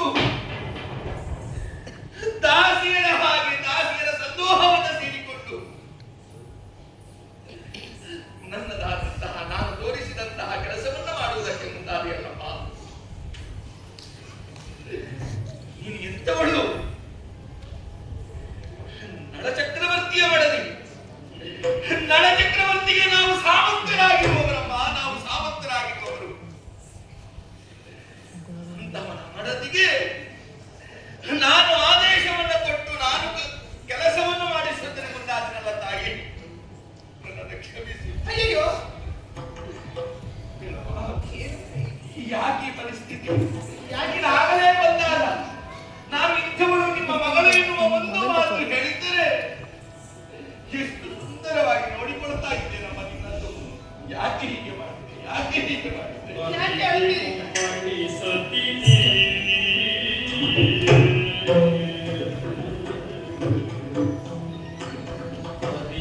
ಉಮ್ಮಡಿ ಸತಿದೆ ಬೇಡ